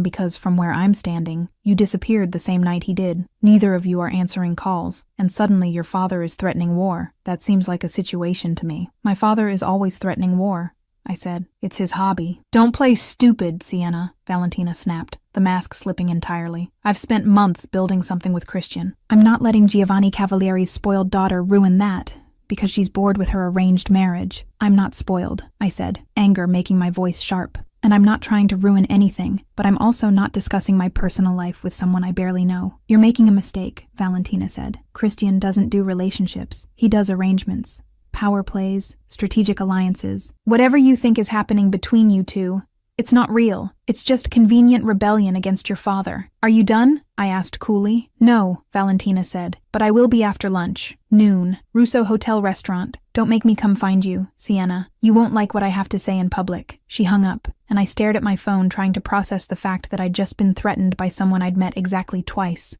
That went well, Marco said dryly. She seems nice. She's territorial, Christian said, taking my phone and reading the call log. And potentially dangerous if she decides you're a threat to whatever she thinks we have. Do you have something? I asked carefully. With her? No, Christian said immediately. We had dinner a few times, attended events together. She assumed that meant more than it did. I never corrected her because it was convenient cover while I was trying not to think about you. So you used her, I said. I let her think what she wanted to think, Christian corrected, which was wrong, but I'm not apologizing for it now. She made assumptions. I didn't actively mislead her. That's a fine distinction, I observed. It's an important one, Christian replied. But regardless, she's now convinced you're stealing me from her, which makes her unpredictable. Should I go to lunch? I asked. Let her say whatever she wants to say. Absolutely not, Christian said. You're not meeting her alone. I can handle Valentina Russo, I protested. I'm sure you can, Christian agreed, but I'm not risking it. If she wants to talk, she can do it with me present. That'll make it worse, I said. Good, Christian replied. Let her see that you're not alone, that threatening you means dealing with me, that whatever she thought we had is completely over. You're enjoying this, Marco observed. The whole protective possessive thing. You're leaning into it. I'm being practical, Christian corrected, but I saw the corner of his mouth twitch. You're being territorial, Marco said, which is fine. Very understandable given the circumstances, but let's not pretend it's purely strategic. Marco, I said warningly. What? I'm just pointing out the obvious, my brother replied. Christian Rossi, known for being controlled and strategic, is currently threatening everyone who looks at you wrong. That's not strategy. That's enough, Christian interrupted. But there was amusement beneath the command. Don't you have somewhere to be? Nope, Marco said cheerfully. I cleared my entire schedule to watch this unfold. It's better than television. My phone buzzed again. My mother this time. Mom, your father is impossible. Come home. Bring Christian. We'll sort this out like civilized people instead of him threatening to dismantle the Rossi organization piece by piece. Mom wants us both for lunch, I said. That's probably wise, Christian agreed. Your mother is the only person your father occasionally listens to. She's also going to ask extremely uncomfortable questions about what's happening between us, I pointed out. Then we answer honestly, Christian said. We tell her we're figuring it out, that it's complicated, and that your father forcing you into an engagement you don't want accelerated things. She's going to have opinions, I warned. Everyone has opinions, Christian replied. But your mother actually cares about your happiness. That makes her opinion worth hearing. We arrived at the estate at 1 p.m. exactly, and I found my mother waiting in the garden with tea and the kind of serene expression that meant she was absolutely furious beneath the calm. Sienna, darling, she said, embracing me. Christian, thank you for bringing her home safely. Of course, Christian said. My husband is inside having what I believe the kids call a meltdown, my mother continued. He's threatened 5 different revenge scenarios, called the Rossi family twice, and possibly given himself an ulcer. So we're going to sit here calmly and discuss this situation before I let you see him. Understood? Yes, ma'am, I said, because arguing with my mother when she used that tone was pointless. Excellent, she said, pouring tea. Now, someone explain to me why my daughter spent the night at Christian Rossi's penthouse, why Luca Ferrara is claiming harassment, and why your father thinks the alliance between our families is collapsing. This was going to be a very long afternoon. Chaos is unfolding and Sienna's mom is making them have tea time to discuss the impending family war. This is chaos wrapped in Italian, politeness, and I'm obsessed, LOL. Chapter 7. The Threat Becomes Real. My mother's tea time discussion lasted 2 hours and covered everything from why I'd kissed Christian in the first place, to what exactly my intentions were, to whether I understood the political ramifications of destroying a decades-old family alliance over attraction. I'm not destroying anything, I said for the 3rd time. Dad is forcing me into a marriage I don't want. I'm just trying to survive by running to the one man specifically forbidden to you, my mother observed, stirring her tea with perfect composure. Darling, I love you, but that's not survival instinct. That's rebellion. Maybe it's both, I said. Definitely both, my mother agreed. Christian, what are your intentions toward my daughter? Christian had been sitting quietly through most of this, letting me field questions. But now he set down his cup and met my mother's eyes directly. To keep her safe, he said simply, to give her options that don't involve marrying someone she doesn't want, and to figure out if what's between us is real or just convenient rebellion, as you put it. Honest, my mother said approvingly. I appreciate that. Giovanni would prefer you to lie and say there's nothing between you, but I find honesty more useful. Mom, I started. Hush, darling, I'm not finished, she interrupted gently. Christian, you understand that pursuing my daughter means war with her father. Not metaphorical war. Actual, complicated, potentially violent conflict. Yes, Christian said without hesitation. And you're willing to risk that? My mother pressed. Yes, he repeated. Why? She asked. And don't give me strategic reasoning or political calculations. Why are you willing to fight my husband over my daughter? Christian was quiet for a moment, and I watched him choose his words carefully. Because 5 years ago I promised my dying father I'd stay away from her, he said finally, that I'd protect her by never letting her be exposed to what I was becoming, and I kept that promise. I watched her from a distance, maintained perfect propriety, convinced myself I was doing the right thing. But watching Giovanni force her into this marriage, seeing Luca treat her like property, knowing she's trapped, I can't keep that promise anymore. My father asked me to protect her. This is how I do that now. My mother studied him for a long moment, something complicated passing across her expression. Vincent would have approved. She said finally, he loved you both, and he would have wanted Sienna's happiness more than he wanted some old promise kept. You knew about the promise, I asked. Of course I knew, my mother replied. Vincent told me himself, asked me to watch over both of you. Make sure Giovanni didn't push the issue. I've been running interference with your father for years, darling. Why do you think he only just now forced the Ferrara engagement? The revelation hit hard. You've been protecting me. Someone had to, my mother said pragmatically. Your father sees family as chess pieces. I see family as people. Those are fundamentally incompatible worldviews, but I make it work by choosing my battles carefully. This engagement is one I'm choosing to fight. You're on my side, I asked, something in my chest loosening. I'm always on your side, my mother said. Then even when you make spectacularly complicated decisions like kissing Christian Rossi in a garden with security cameras. That was not my finest moment, I admitted. It was honest, my mother replied. Sometimes honesty matters more than strategy. Now, Christian, tell me honestly, can you actually protect my daughter from the consequences of this? Or are you making promises you can't keep? I can protect her physically, Christian said. I can make sure Luca and anyone else understands that threatening her has consequences. What I can't protect her from is Giovanni's anger,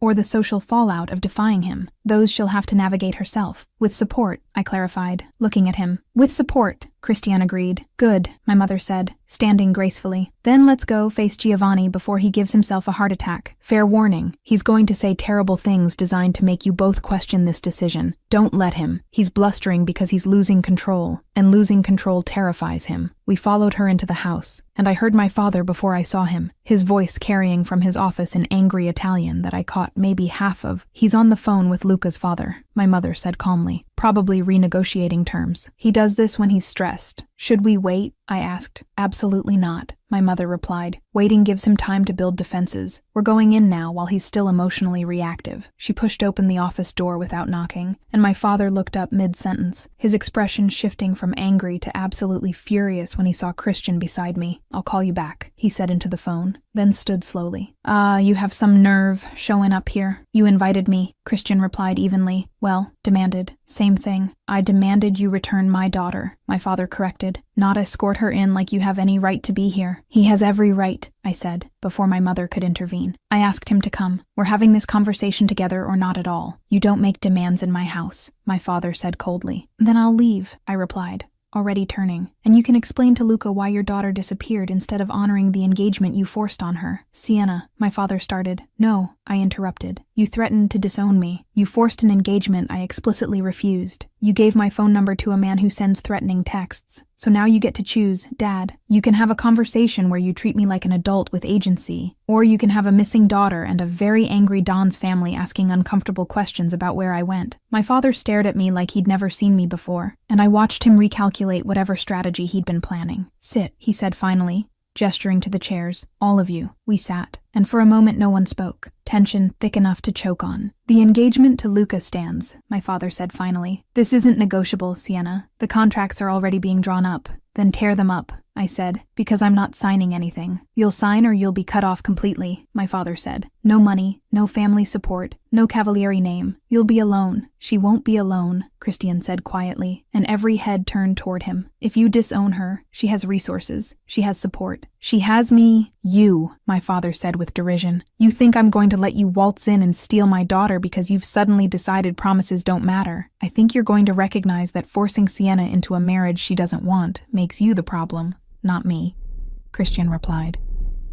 And I think you're going to be smart enough to see that the Ferrara alliance isn't worth losing your daughter over. The Ferrara alliance is critical, my father started. The Ferrara alliance is a liability, Christian interrupted. Luca's organization is barely holding together. His father is losing territory to the Eastern families. Their shipping routes are compromised by federal attention. You're tying the Cavalieri name to a sinking ship, Giovanni. That's not strategy, that's desperation. You don't know what you're talking about, my father said, but I heard uncertainty creep into his voice. I know exactly what I'm talking about, Christian replied. I've been tracking Ferrara movements for 3 months. Their financial records show massive losses. Their people are jumping ship. And Luca specifically is under investigation for trafficking violations that could bring down the entire organization. The room went silent. You're lying, my father said, but he sounded less certain. I'm not, Christian said, pulling out his phone and sliding it across the desk. That's a federal surveillance report dated last week. Luca Ferrara is being watched. Anyone associated with him is being watched, including, soon, your daughter if you go through with this marriage. I watched my father read the document, his expression shifting from anger to calculation to something that looked almost like fear. Where did you get this? He asked carefully. I have contacts, Christian said, and I use them when necessary. This is necessary. You're trying to manipulate me, my father said. I'm trying to save you from making a catastrophic mistake, Christian corrected. Sienna doesn't want this marriage. The marriage itself is strategically terrible, and forcing it anyway makes you look weak,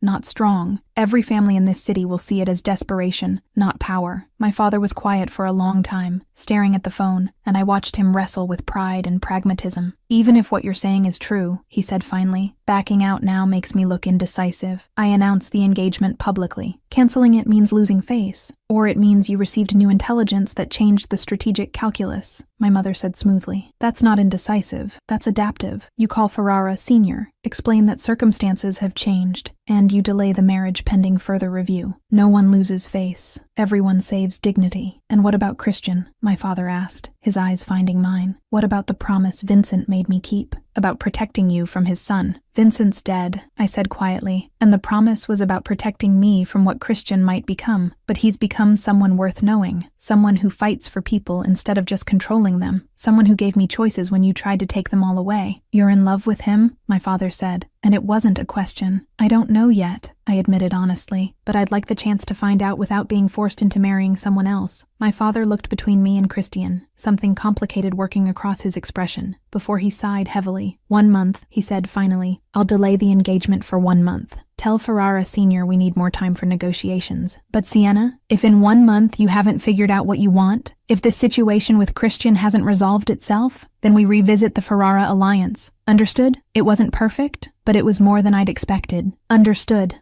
I said. And Christian, my father continued, his voice going hard. If you hurt my daughter, if this turns out to be manipulation or a power play, I will destroy you and everyone you care about. That's not a threat. That's a promise. Understood, Christian replied calmly. Good, my father said, dismissing us. Get out of my office, all of you. I need to make some very uncomfortable phone calls. We filed out, and I didn't breathe properly until we were back in the garden. That went better than expected, my mother observed. He gave us a month, I said. That's not exactly a victory. It's more time than you had this morning, Christian pointed out. And time is what we need to figure this out properly. Figure what out? I asked. Whether we're real or just rebellion. Whether we're worth fighting for, Christian corrected. Which I already know the answer to, but you need to figure out for yourself. Before I could respond, Marco appeared around the hedge looking pale. We have a problem, he said. Luca just posted on social media. About you, about Christian, and about making sure threats are handled appropriately. It's getting attention. A lot of attention. He showed me his phone, and I felt ice flood through me at the post. Some people don't understand boundaries. Some people think they can interfere in family business. Let this be a reminder that the Ferrara family handles threats. All threats. Sienna Cavalieri, Christian Rossi. That's a public threat, Christian said, his voice going absolutely deadly. That's a declaration of intent, Marco corrected. He's escalating. Making it public means he can't back down now without looking weak. What does he mean by handles threats? I asked, even though I was afraid I knew. He means he's going to do something stupid, Christian said, already pulling out his phone. At something violent to prove a point. And that's when the first gunshot echoed through the garden. Chapter 8. When protection becomes war. Everything happened too fast and too slow simultaneously. Christian's hand on my arm pulling me down behind the stone fountain. My mother's sharp intake of breath. Marco already moving toward the house, and another shot cracking through the air hitting the statue above our heads. "Stay down," Christian said, his voice absolutely calm despite the chaos, and I watched him pull a gun from somewhere I hadn't known he was carrying. "You brought a gun to tea with my mother?" I asked, slightly hysterical. "I always carry," Christian replied, scanning the garden with professional efficiency. "Marco, get them inside, now." "I'm not leaving you out here," I protested. "You're not dying in your mother's garden because Luca Ferrara is having a tantrum," Christian corrected. "Move. Now." Marco grabbed my arm, pulling me toward the house while my mother followed with surprising calm for someone who'd just been shot at, and we made it inside before another shot shattered a window. "Basement,"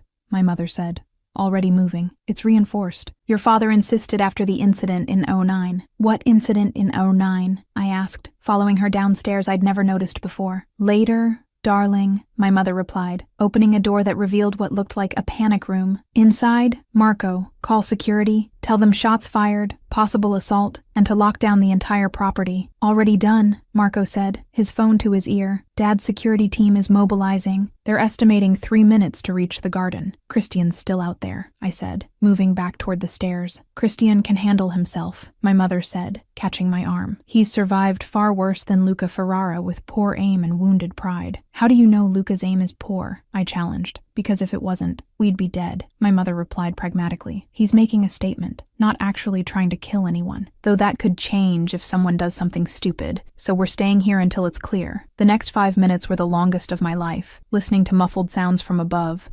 Marco coordinating with security, my mother calmly making tea in a panic room because apparently that's what Cavalieri women did during assassination attempts. "Does this happen often?" I asked, accepting a cup with shaking hands. "Define often," my mother replied. "Your father has made enemies. Occasionally they express their displeasure. This is somewhat more dramatic than usual, I'll admit." My phone buzzed with a text from Christian. "Christian, I'm fine. Luca's men retreated when security arrived. 4 shooters, all terrible aim. Probably meant to scare more than kill. Me. Probably. Christian, definitely meant to scare. Real assassination attempts are quieter. This was theater. Me. Comforting. Christian, I'm coming down. Don't shoot me when I open the door. Me. I don't have a gun. Christian, your mother does."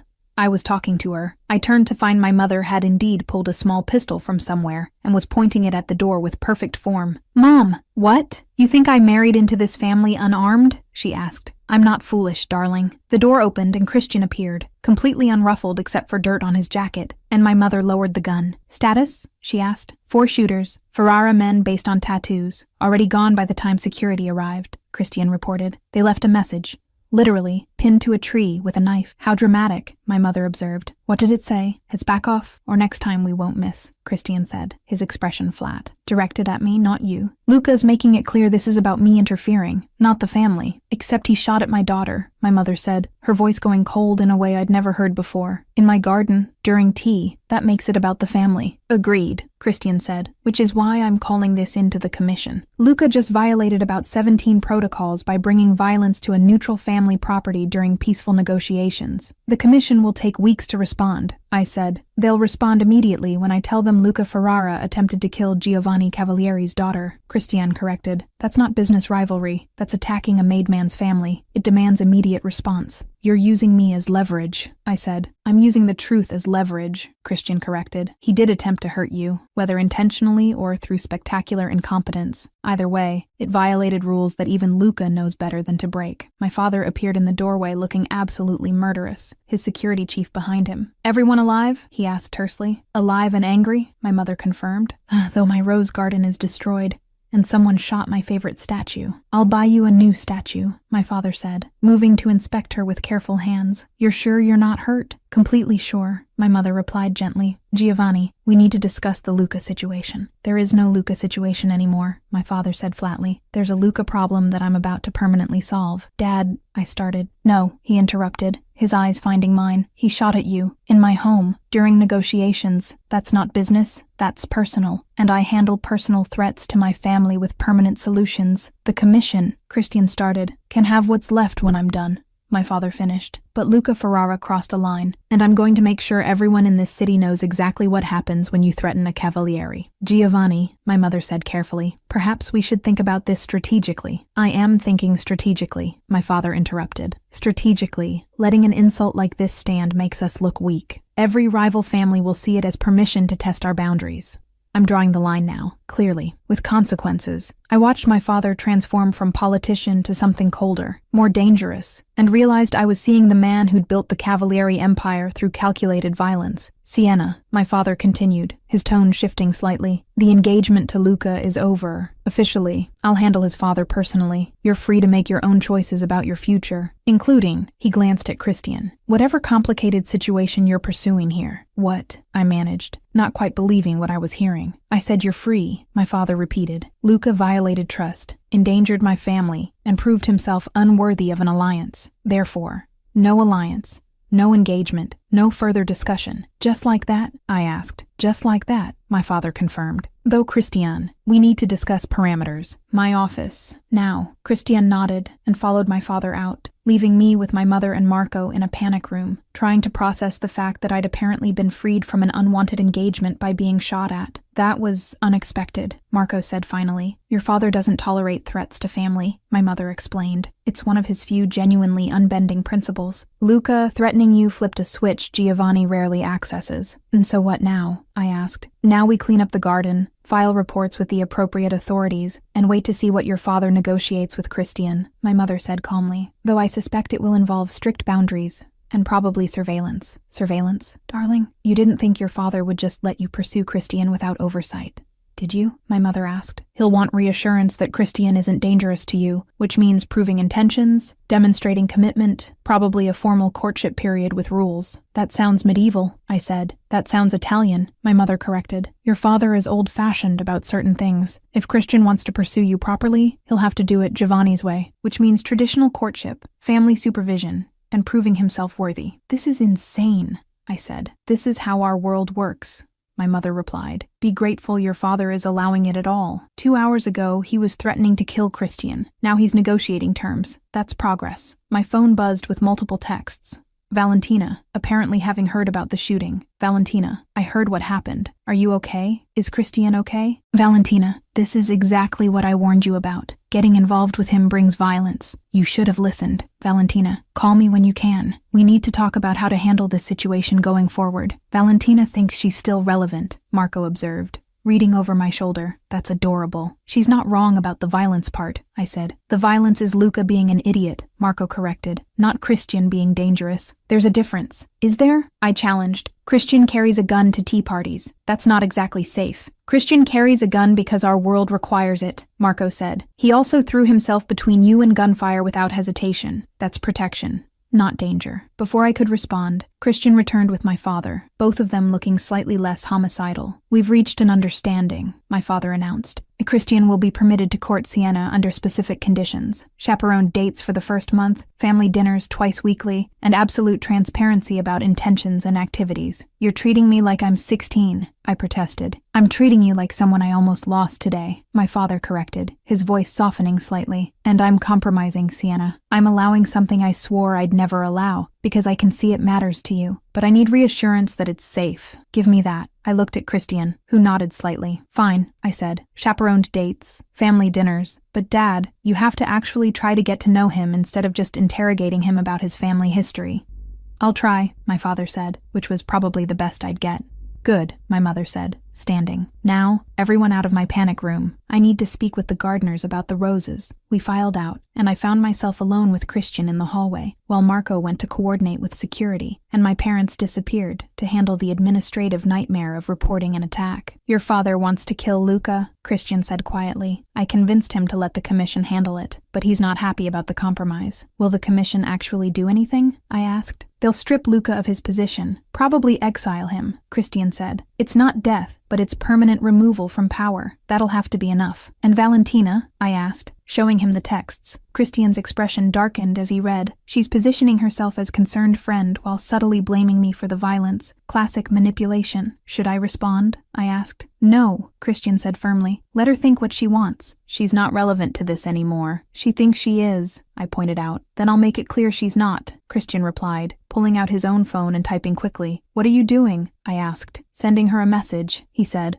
showing me the text. Christian, Valentina, I appreciate your concern, but my relationship with Sienna is not your business. We never had what you thought we had, and I apologize if I wasn't clear about that earlier. Please respect boundaries going forward. CR, that's harsh, I said. That's necessary, Christian corrected. She needs to hear it directly so she stops inserting herself into situations where she doesn't belong. His phone immediately rang. Valentina calling. Don't answer, I said. I should, Christian replied. Better to handle this now than let it fester. He answered on speaker.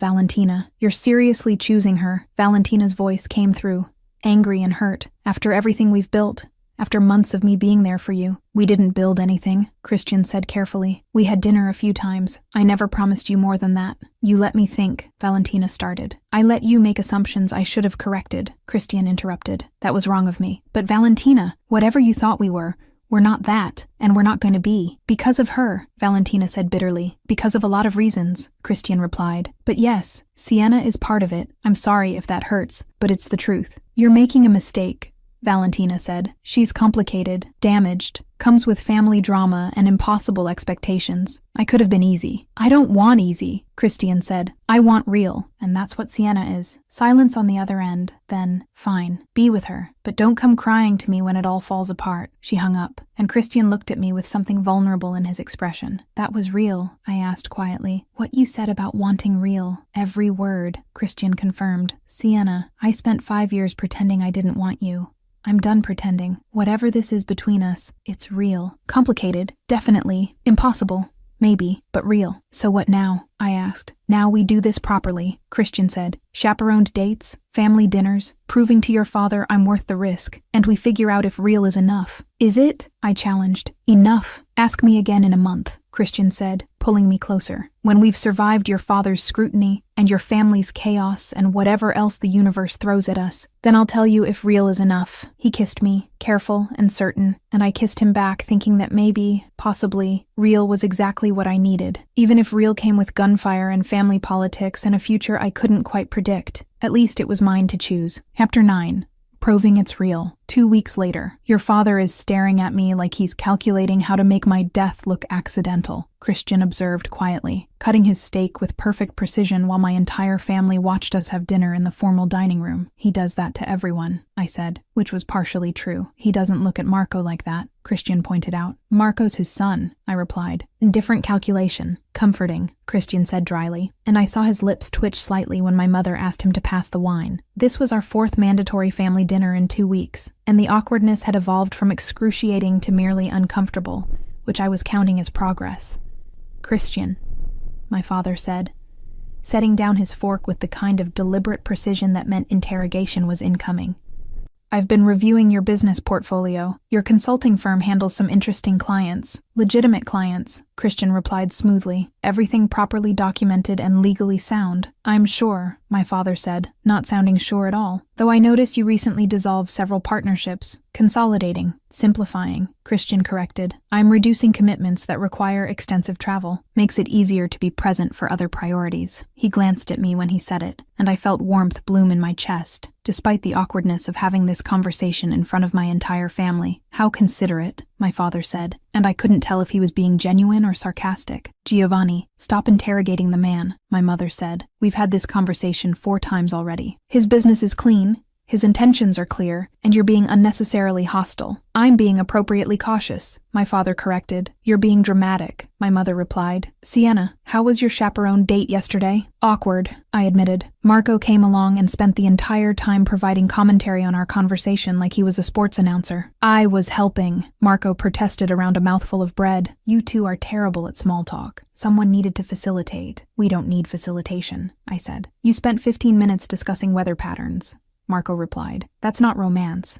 That's a meteorology lecture. We were being appropriate, Christian said, but I heard amusement beneath the words. Given your brother was literally sitting between us in the movie theater, I was maintaining appropriate distance, Marco said virtuously, as instructed. You ate all my popcorn, I pointed out. That was a bonus, Marco agreed cheerfully. My phone buzzed with a text from an unknown number, and I felt my stomach drop when I opened it. Unknown. Enjoy your little courtship while it lasts. Some of us don't forget.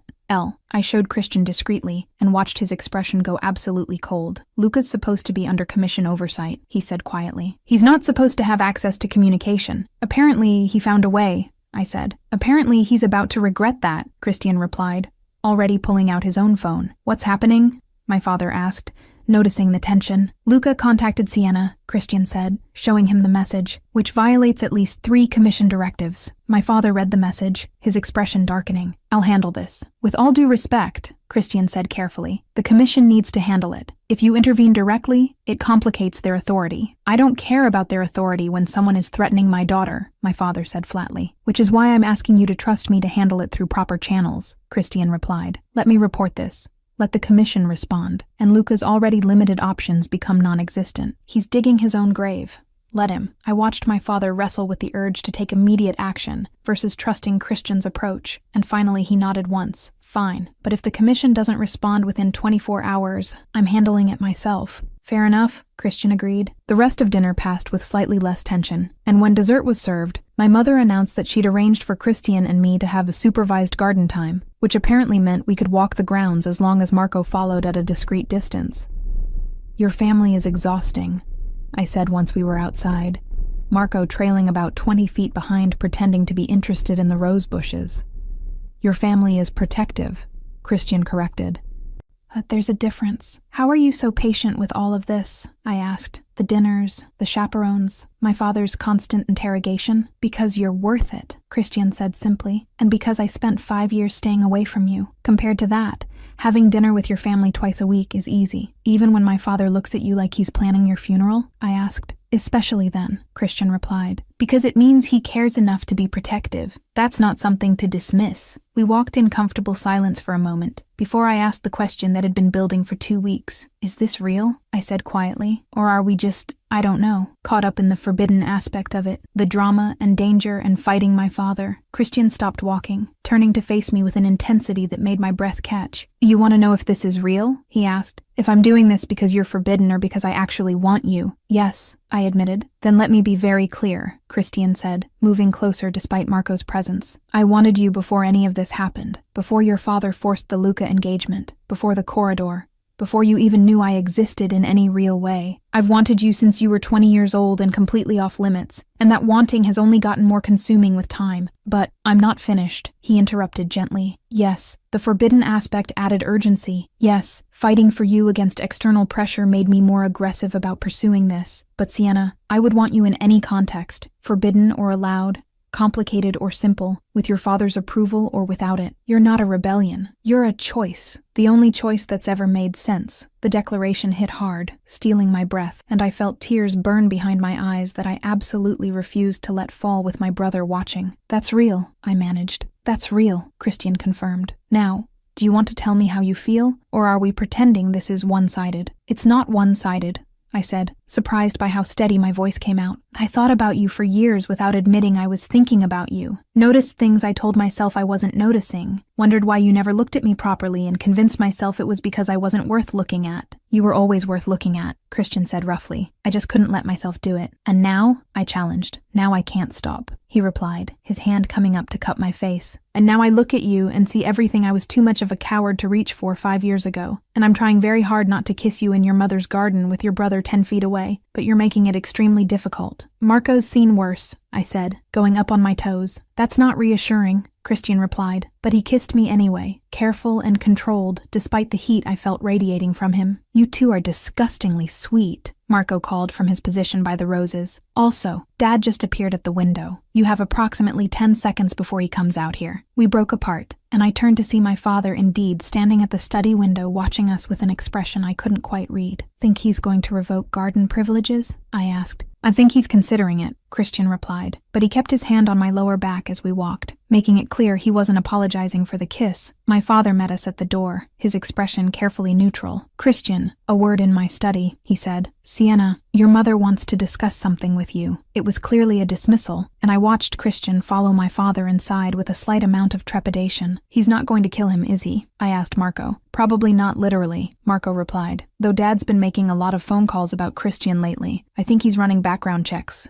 Again, he already did 3 background checks, I protested. 4th time's the charm, Marco said. Come on, Mom's in the conservatory. She wants to show you something. I found my mother arranging flowers with the kind of focus that meant she was processing something complicated. Mom, sit, darling, she said, gesturing to the bench. We need to talk about expectations. That sounds ominous, I said, sitting. It's practical, my mother corrected, setting down her pruning shears. Sienna, your father is considering giving his approval for you and Christian to move forward. Actually move forward, as in formal courtship with intention toward marriage. My heart stopped. What? He's been watching how Christian handles himself, my mother explained. How he responds to pressure, how he treats you, how he navigates your father's hostility. And Giovanni is impressed, which is not a word he uses lightly. Dad's impressed by Christian? I repeated, not quite believing it. I don't sound so surprised, my mother said with a slight smile. Christian has proven himself patient, respectful, and genuinely committed. Those are qualities your father values. But he threatened to kill him 2 weeks ago, I pointed out. Your father threatens to kill everyone, my mother replied. It's his love language. The fact that he's now considering blessing this relationship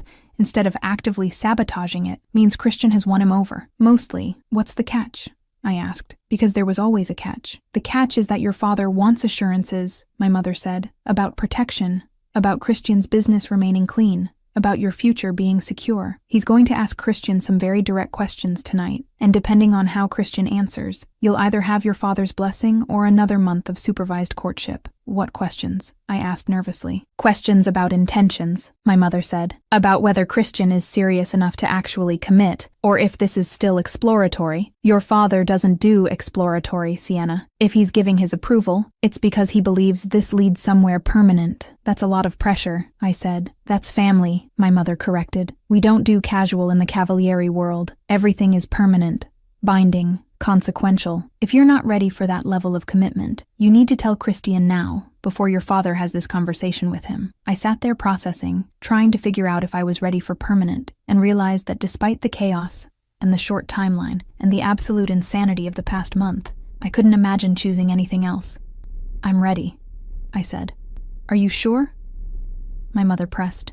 Because once your father gives his blessing, walking away becomes infinitely more complicated. You'll be formally attached to Christian in ways that matter to every family in this city. That's not something you undo easily. I'm sure, I said, more confidently now. Mom, I spent 5 years wondering why he wouldn't look at me. Now I know he was looking the entire time.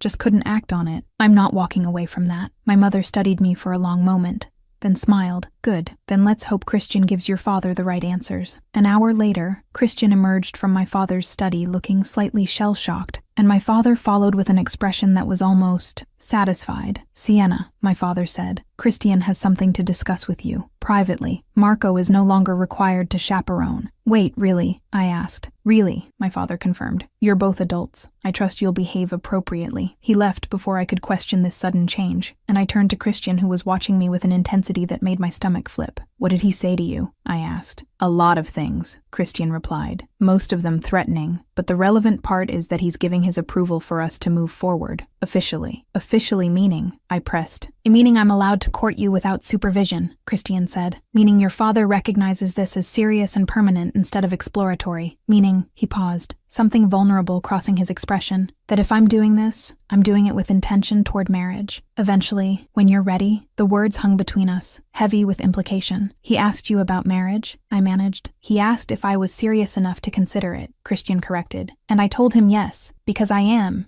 Sienna, I'm not doing this to pass time or rebel against agreements. I'm doing this because I want a future with you. And your father needed to know that before he'd approve. That's a lot of commitment after 1 month, I said carefully. It's a lot of commitment after 5 years of wanting something I couldn't have, Christian replied. The month just made it clear that wanting it and actually having it are both worth the fight. I stared at him, trying to process the fact that we'd gone from forbidden to father approved in 4 weeks, and that Christian had apparently just told my father he was considering marrying me eventually. Say something, Christian said when the silence stretched too long. Please, because your father said if you're not on the same page about this, I need to back off and give you space. And I really don't want to do that. I'm on the same page, I said, finding my voice. I'm just surprised that my father approved, that you told him you were serious, that this is actually happening. Is it too fast? Christian asked carefully. Probably, I admitted, but nothing about us has been slow. We went from forbidden to shooting to formal courtship in a month. Fast seems to be our speed. So you're okay with this? He pressed. I'm terrified and excited and completely sure simultaneously, I said, which probably means I'm making either the best or worst decision of my life. Let's aim for best, Christian said, pulling me closer finally, without chaperones or watchful eyes, or my father's disapproval hanging over us, and figure it out together. He kissed me properly then, without restraint or caution, and I kissed him back thinking that maybe fast was exactly what we needed, because we'd waited 5 years already, and I was done waiting. Lena's comment. Marco ate all her popcorn while chaperoning. Luca sent threatening texts from commission supervision. The dad went from, I'll kill you, to do you plan to marry my daughter eventually, in 2 weeks. And Christian basically said, yes, I'm serious about forever, which made the dad release them from chaperoning. This family speedruns relationship milestones like they're in a competition. Epilogue. 6 months later, I found Christian in his home office at 2 a.m., still working, and I leaned against the doorframe in one of his shirts, and nothing else watching him frown at spreadsheets with the kind of focus that meant he was avoiding thinking about tomorrow. You're still awake, I observed. Can't sleep, he admitted, finally looking up. Keep thinking I'm going to wake up, and this will all be some elaborate dream. Cold feet, I teased, moving into the room. Absolutely not, Christian said, his eyes tracking over me with heat that made my skin prickle. But marrying you in front of your father and half the city's families tomorrow feels surreal. We started with you naked in a corridor and somehow ended up here. You're wearing my shirt, he observed, his hands settling on my hips as I reached him. Nothing else underneath. That's not practical. That's deliberate provocation. Is it working? I asked. Extremely, Christian said, standing with me still wrapped around him. Office or bedroom? Surprise me, I replied, and he did, taking me to neither, and instead carrying me to the massive windows overlooking the city, setting me down with my back against the cool glass. Anyone could see, I said breathlessly as he braced his hands on either side of me, caging me in. Let them, Christian replied, his forehead resting against mine, close enough that I could feel his breath. Let the whole city know you're mine. Tomorrow it's official, but tonight you're already mine and everyone should know it. Possessive, I observed, my hands sliding up to frame his face. Absolutely, he agreed, kissing me with the kind of intensity that made the city lights blur and my knees weak, taking his time until nothing existed except us. This moment, the night before everything changed officially, but felt exactly the same in all the ways that mattered.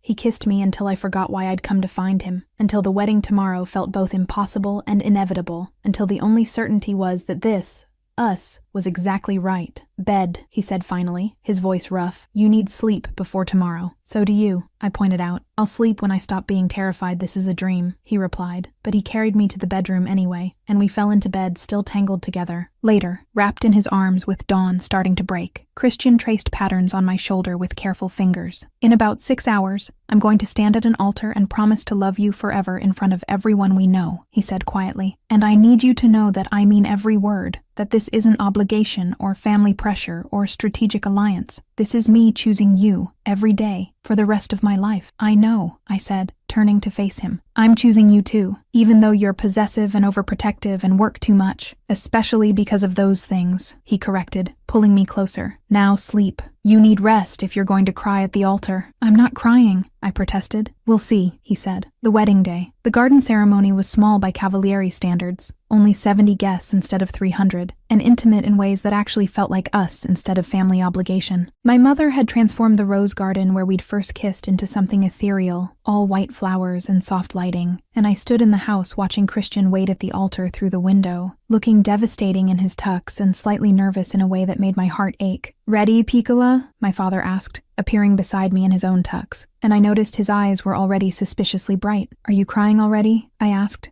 "No," he said, too quickly. "I have allergies." "To emotions?" I teased gently. "To watching my daughter marry someone," he admitted, his voice rough. "Even someone I approve of. Even someone who proved himself worthy. You're still my little girl. Sienna." "Dad," I said, my own throat tight now. I know, he said, clearing his throat. "I'm supposed to be strong and patriarchal and Italian about this, but you're my only daughter, and I'm allowed one moment of weakness." "Mom said you'd cry," I said. "Your mother is too perceptive," he muttered, but he was smiling. "Sienna, before we go out there, I need you to know I was wrong. About forbidding this. About thinking Christian was a threat instead of a partner. About trying to control your life instead of trusting your judgment. You were protecting me," I said gently. "I was suffocating you," he corrected, "and I'm sorry. But watching how he fights for you, how he looks at you, how he became someone worthy of you, that's everything a father hopes for his daughter, even if it took me too long to see it." Now I was crying, and I didn't care about my makeup. "That's the most you've said about feelings in 25 years. Don't get used to it," he said, but he pulled me into a hug. "I love you,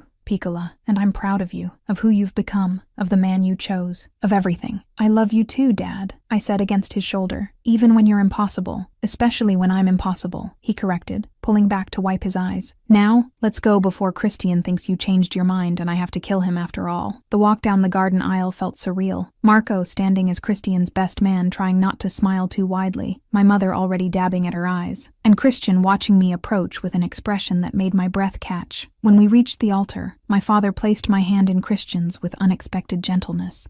"Take care of her," he said quietly, and I watched a tear actually slide down his cheek.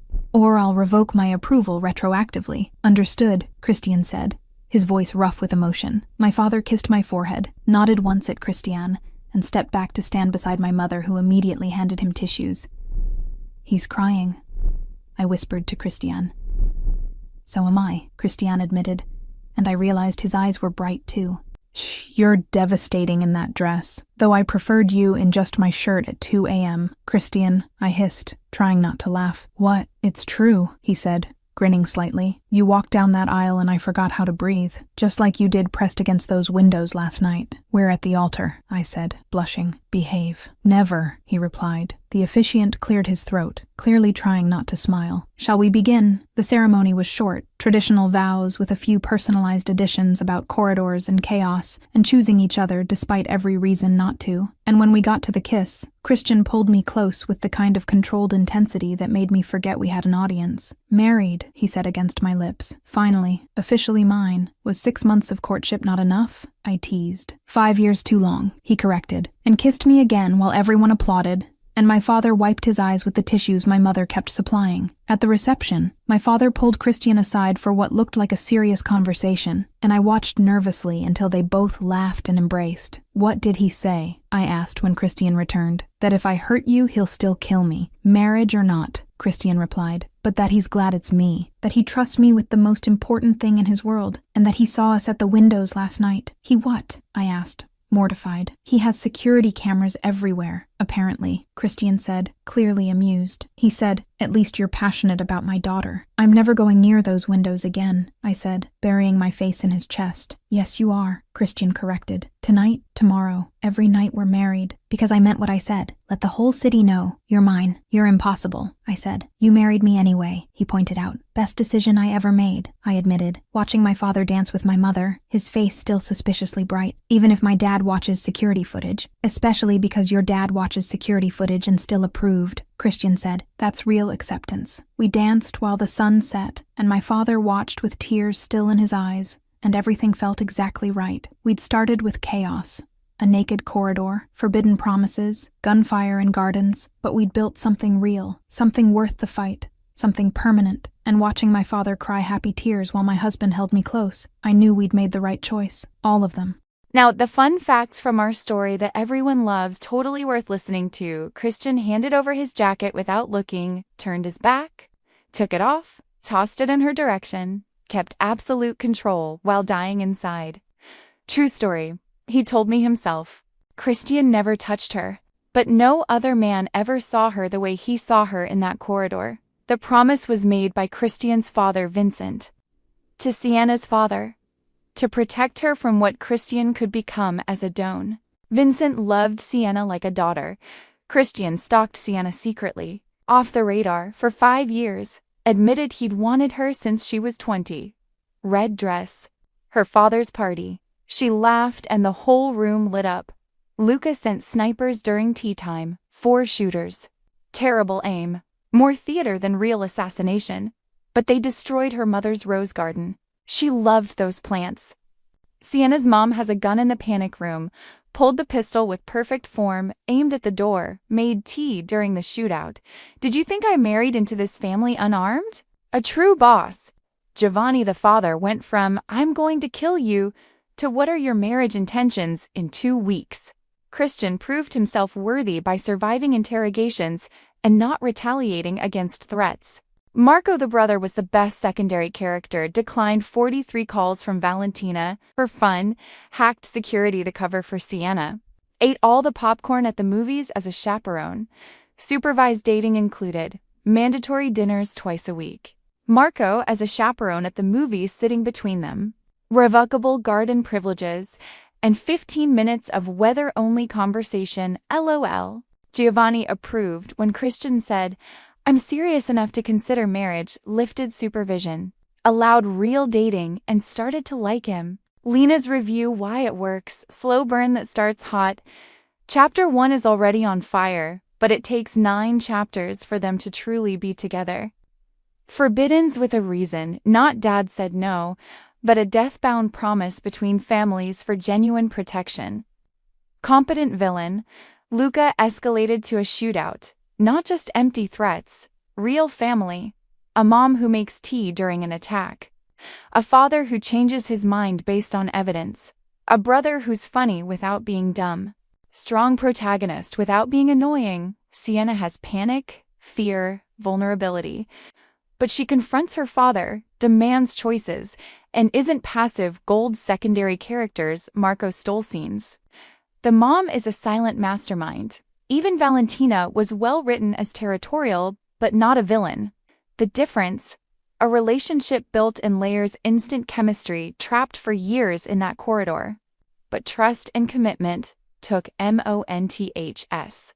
Christian proved himself through actions, stood up to his father. Protected her, negotiated terms, waited until she was ready. I loved this story. I was inspired on this one, darling. Did you love it too? I want to know. The more you comment, the more I understand what you want. See you in the next story. That one promises everything too.